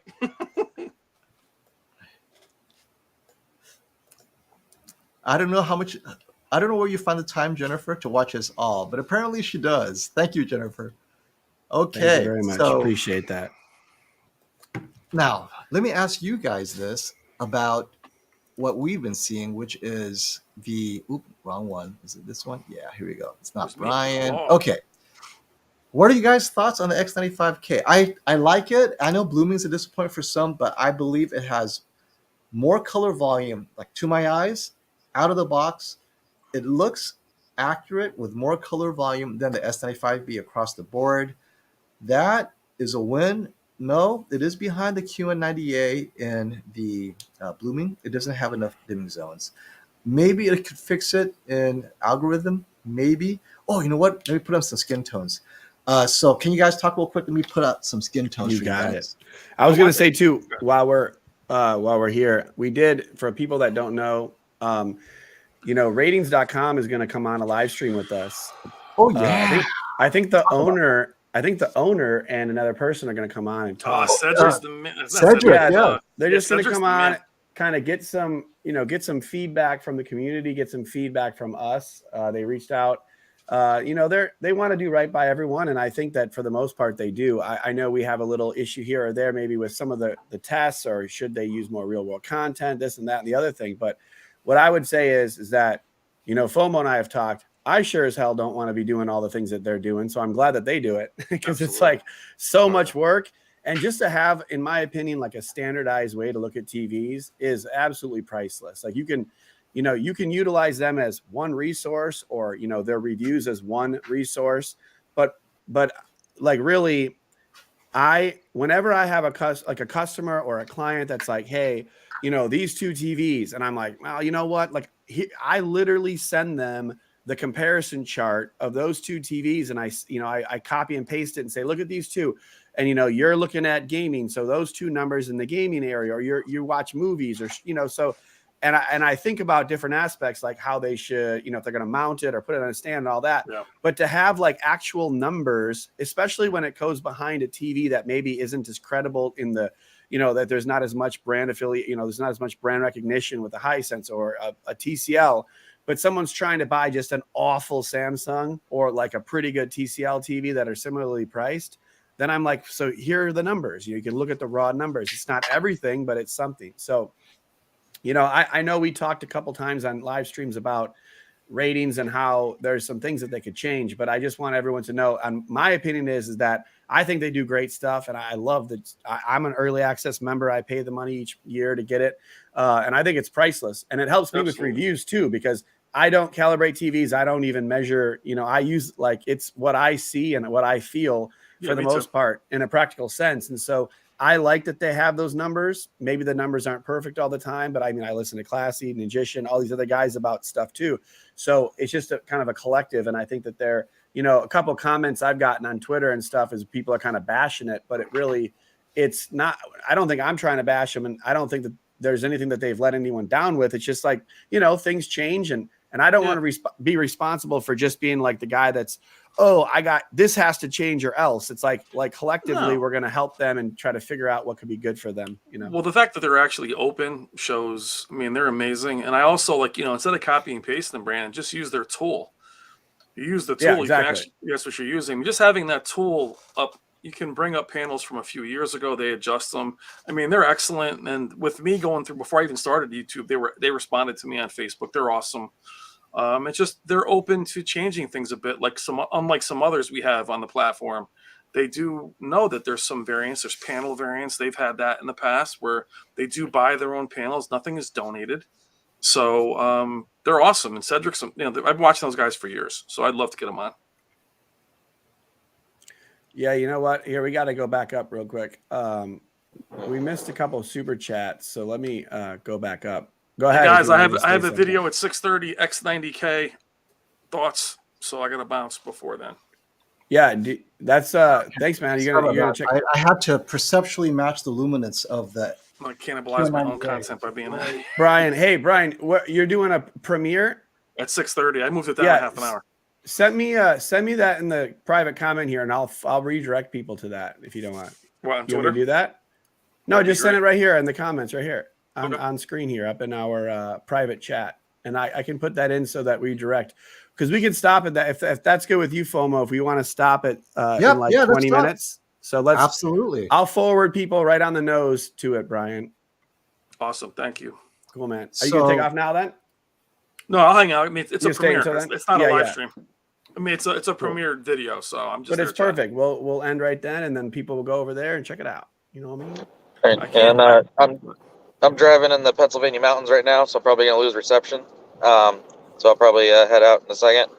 But I just wanted to tell FOMO with the X95K and the QN90A, QN90B, the whole blooming thing. Like, if you pause on one of the, like the honey drip or whatever, of course you're gonna see blooming. What I found with the QN90B is the zones transition so much faster that in real content, it destroyed the QN90A with blooming. And I think the X95K is probably similar. That's why I ordered one. I want to see how fast those zones transition. Because, if you pause it, you're going to see the blooming. But the question is, in real content, are you going to see the blooming when things are moving and the zones are changing? Right.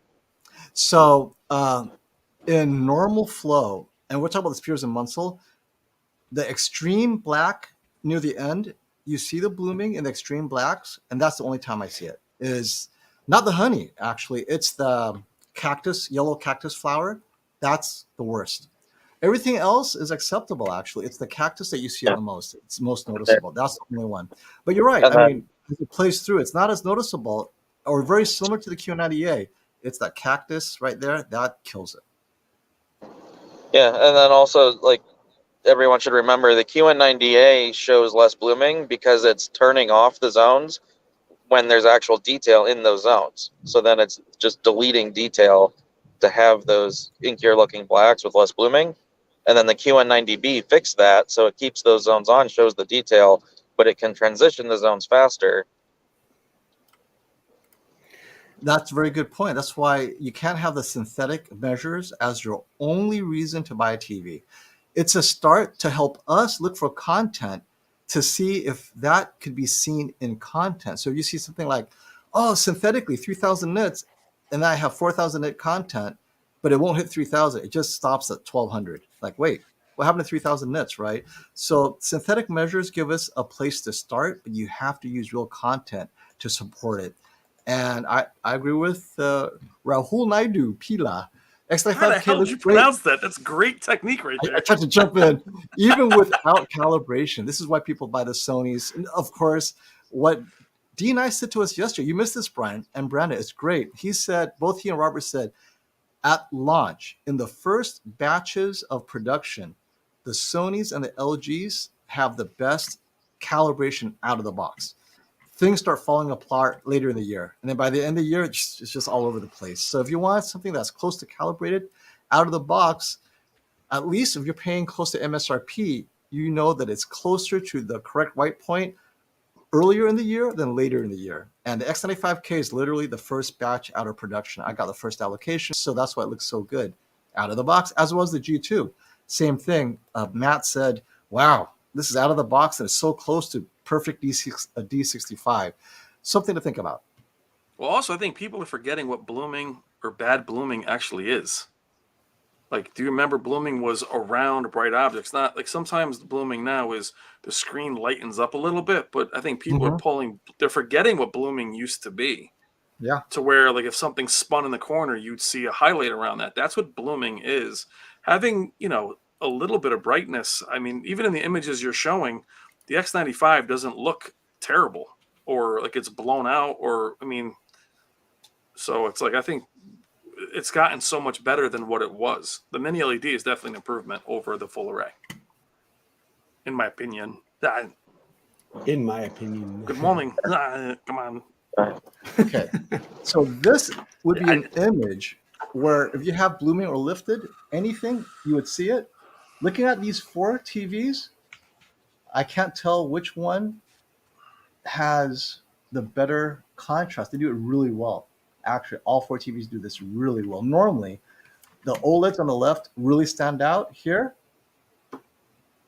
You wouldn't know which is supposed to be the right one. They're all that good. So when you guys buy a flagship TV, really, we're pixel peeping, luminance peeping, whatever you want to call it, you're fine-tuning exactly what you want. But there is no mistake when you get the right one. All these would be the right one. You just choose quality of life. Like, I don't like Tizen. I would wait for A95K because I will put up with Google TV. I also don't like Google TV. Right now, I prefer WebOS over Tizen. I did like Tizen last year, but this year, I'm not as happy. You know what's terrible about Google TV, being a creator who logs in, is you try to skip the Google login. Then you try to go into YouTube. You try to sign in. It makes you then re-sign into your... It's like you have to sign in 6 times. And it downloads one app. It I takes hate like a that. half an hour. Yep. I'm like, come on. I just want to put YouTube on. Whole thing's a debacle. We're living good All right, times. everything's getting robotic for me, so I'm gonna get going. Okay. All right, Nice, man. take care, bro. Real quick, Right. my appointment tomorrow for calibration got rescheduled. So if anyone's in the New York, New Jersey, Connecticut, whatever area, send me an email if you want a calibration tomorrow. Keep it classy tech at gmail.com. Nice. All right. That classy now. He'll drop by. He's one of the few that could do a QD-OLED calibration. Does it come with a All QD-OLED? right. Does it come with QD-OLED? Well, I'll be able to do one of those soon. I'm still waiting on the $8,000 for that meter.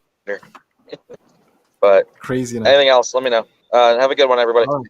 Take care, All guys. right, brother. Everybody. Take care. Bye, Classy. Hey, FOMO, I'm going to send you the, I can't, for some reason, it won't let me redirect to Brian's thing later. Not right now anyways, but can I send you this in the private chat and you just send have it to me. I'll do it right just now. go to the redirect right now because for some Yep. reason it says like you're allowed to, but I'm not. So I guess you're cooler than me. Yeah, let me do it. I'll do it right now. Yeah, baby. Hook me up. X90K, baby. It's actually extremely bright. I'll tell you that. It's very bright. Get your questions in though, and we're gonna eventually here go. Yes, Move on, please. move on. We'll be here for another 10 minutes, right? And 13 Michael minutes. Wyckoff, what's up? 13 Michael Wyckoff, what's up? Michael's still watching. Michael What's up, told me he was Michael? stepping away. What's up, Michael? Shout ask out your to Michael. questions, man. Let me get this. We missed a comment from Shango. Here it is. Let me put this up. I was seeing if you gentlemen knew when the release date for the Samsung Q990B soundbar will be released. Which does Brian prefer, basement or living room sound system? Well, I have a 11-channel Dolby Atmos Psychopath setup down here, so I like that one better than my HTA9. But I don't think it really compares. So that would be. I mean, sound bars are great. I think they're very they're excellent now. I think the Q990B is going to be excellent, but the Atmos, legit Atmos is legit Atmos. So it's also like quadruple the price. So I would say sound bars are a pretty cool option. Dude, I don't have redirect privileges either. God damn. You know what? What? Well, I don't know how did you do it before? Didn't we you rejected something from your own channel to that?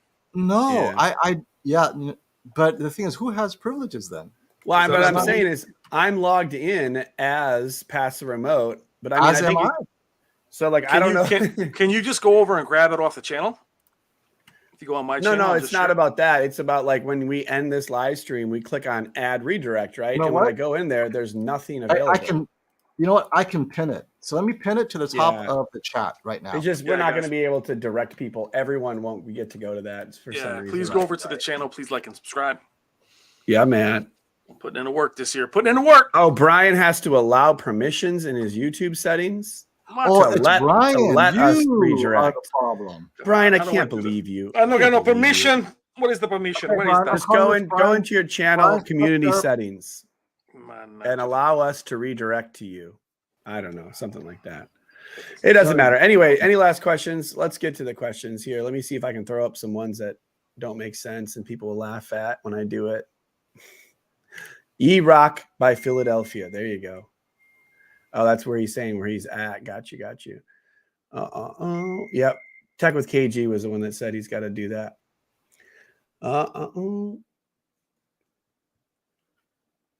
Yeah, I'm going back through. I haven't been in here. Ask some questions here, you guys. You got open lane to ask questions. Whatever the next question is, I will answer it. Boom. Open lane. Bring it. Done. Bring it. This one. Bring it. Just bring it. Whatever. Let's go. So far, it's we'll put Brian there because he's handsome. Hello. Don't do this one. What? The bottom of my chin is not attractive. Like this is not a good look. Right? You got the old zoom. You got the camera up on the ceiling. It's because I can't find my tripod. I couldn't find my light. I did like a little reel for a friend of mine. I took the light and left it there, and so I got like everything's all wacky attacky. Missed my super chat for Classy. Was that the one, Sam, about the S95B? It's like so long ago, I can't go back up anymore. I think I could get back up to yours. Let me see. Sam had one. I could actually answer it. Ty Williams. Did we get Ty Williams? Yeah, HDR 10 Plus. We talked about that. Buddy Love, shout out to Jennifer.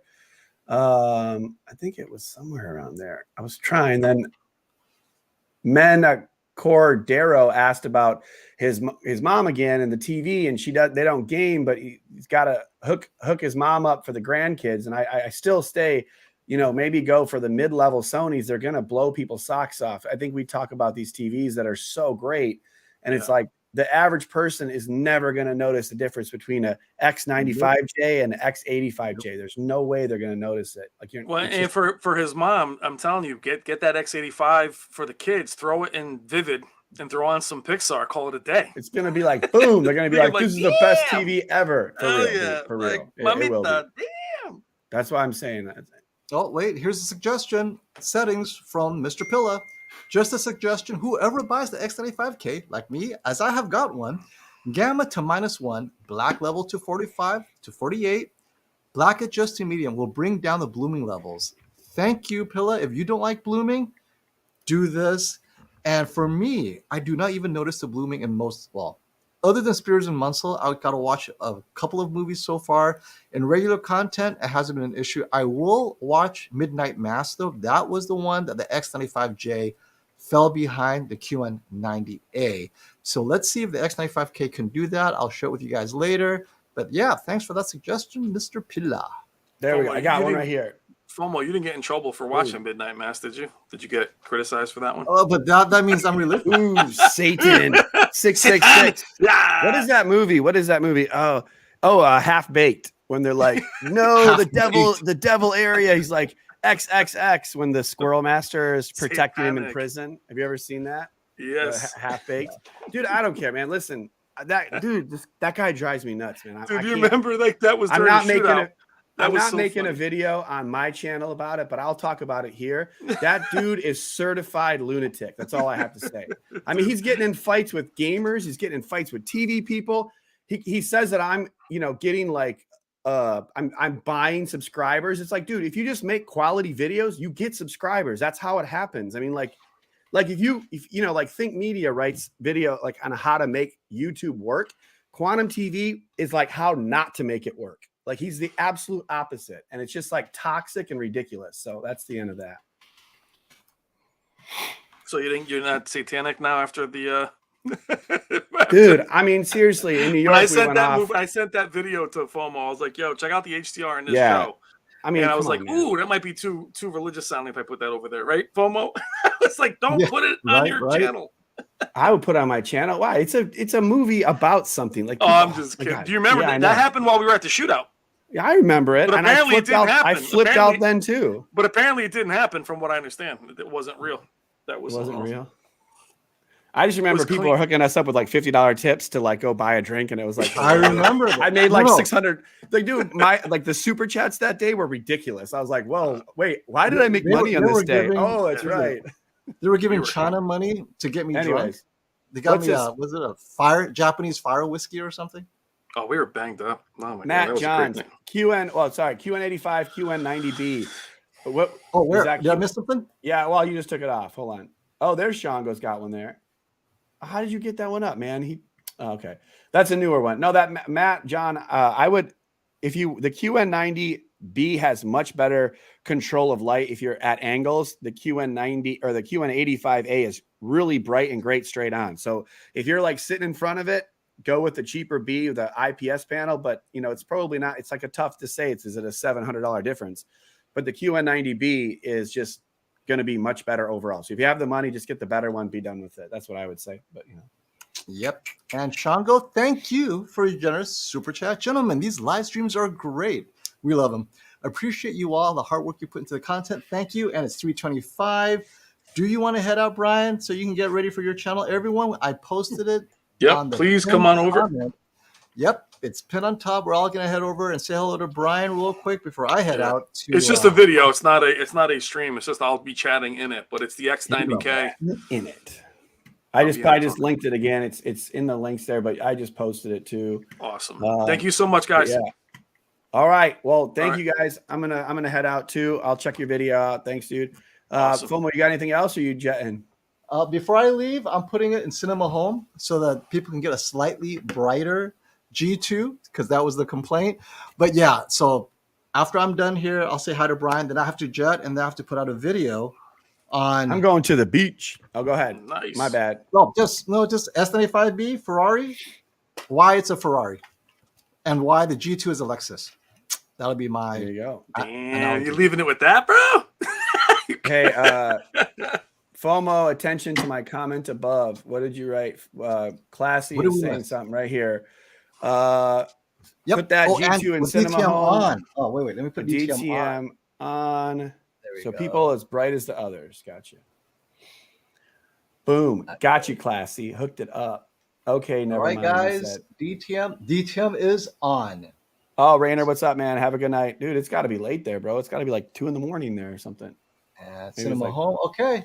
This Rainer's is bright, and the G2 is bright. There you go. hanging out with us on a Saturday night, Rainer. What's up, dude? Thanks again for the super chat, dude. I think it's early morning for him now. Yeah, right? it is. It's got to be at least 1. I think it's 9 hours from here, so it's got to be like 2 in the I know. Wait, So I can't Ninjician do spent math. so much 12:30. time getting this right for me, and I'm messing up all his settings. The good news is Filmmaker is untouched. He left Cinema and Cinema Home for me to mess with the settings exactly for this reason, you crazy people. All right. Man. So you want to wrap up? Ready to go? Everybody? Yeah. I'm just waiting. I'm just stalling for 3 minutes so that we can literally all just bail at the same time. Oh, at yeah. Brian's video. Oh, hey, Brian. Brandon, tell me, posting it. what There are you you go. putting out this week? What's happening? Oh, I got the with Samsung frame in the house. I got the Samsung frame review, install, and unboxing video. So 3 Samsung frames. Sorry if you guys don't love the Samsung frame, but a lot of people do over the course of the year. So it's worth it for me to do How that. large? But How large is your I got phone? the 75. And the first one that I got, I drove up and got it. And we went to Murrieta, which is an hour away. And a forklift rammed into it and destroyed the TV. So then I had to drive another hour. I had to drive all the way up to Ontario to get the one and drive all the way back. So what was supposed to be a 15-minute trip to Costco ended up being a 7-hour trip to Ontario and back through traffic with my editor, playing 90s hip hop all the way. We were having fun. So, it's what happens. It was a good day, still better than installing TVs every day. So I'll take it. Absolutely. And Brian, what's happening in your channel this week? If you're able to share with us, or is it a secret? Just rocking out the X90K, then doing X90K versus C2 versus A80J. I have the X80K Monday at Value Electronics. Was it X80? A80K. A80K. Will be Monday. That's the OLED, the A80J. Yeah, so that'll be Monday. Yeah, And let then- us know how good it looks compared to the C2 for sure. Yeah, And definitely Brandon, you will. were talking about the frame. I was thinking, should I have a hanging garden on the wall or put the frame TV with an image of a hanging garden so I don't have to water the thing? And my wife's like, get the frame. You're going to have a dead hanging garden if you get it. And I'm Yeah. like, okay. That's how we garden. 48-inch. It would Yep. die if we try to make anything. We just try to put a plant in the windowsill and it always dies. So yeah, we're not good. The sun kills it. The frame of a window. Yeah. Well, we found a watermelon in this, out in the kitchen. We had a watermelon in one of those fruit bowls, and we forgot about it and got buried by chips. And we went out there. We're like, what is this smell? We get out there. That had it had rotted, so all the liquid came out of the watermelon. It was floating in its own. That's disgusting. Oh. It's the worst. I had to take it out to the car. I had to dump it in the garbage, and I had my hand over the watermelon, and my hand just sunk into the watermelon. It was so disgusting. All right, guys, right. my But- bid is starting. We're off. Yeah. Thank you Thank so you, much. everyone. Please All right. go Until over next my time, vid. pass check the it out. remote, and I pinned the channel up there. See y'all later. I'm gonna put it Awesome. one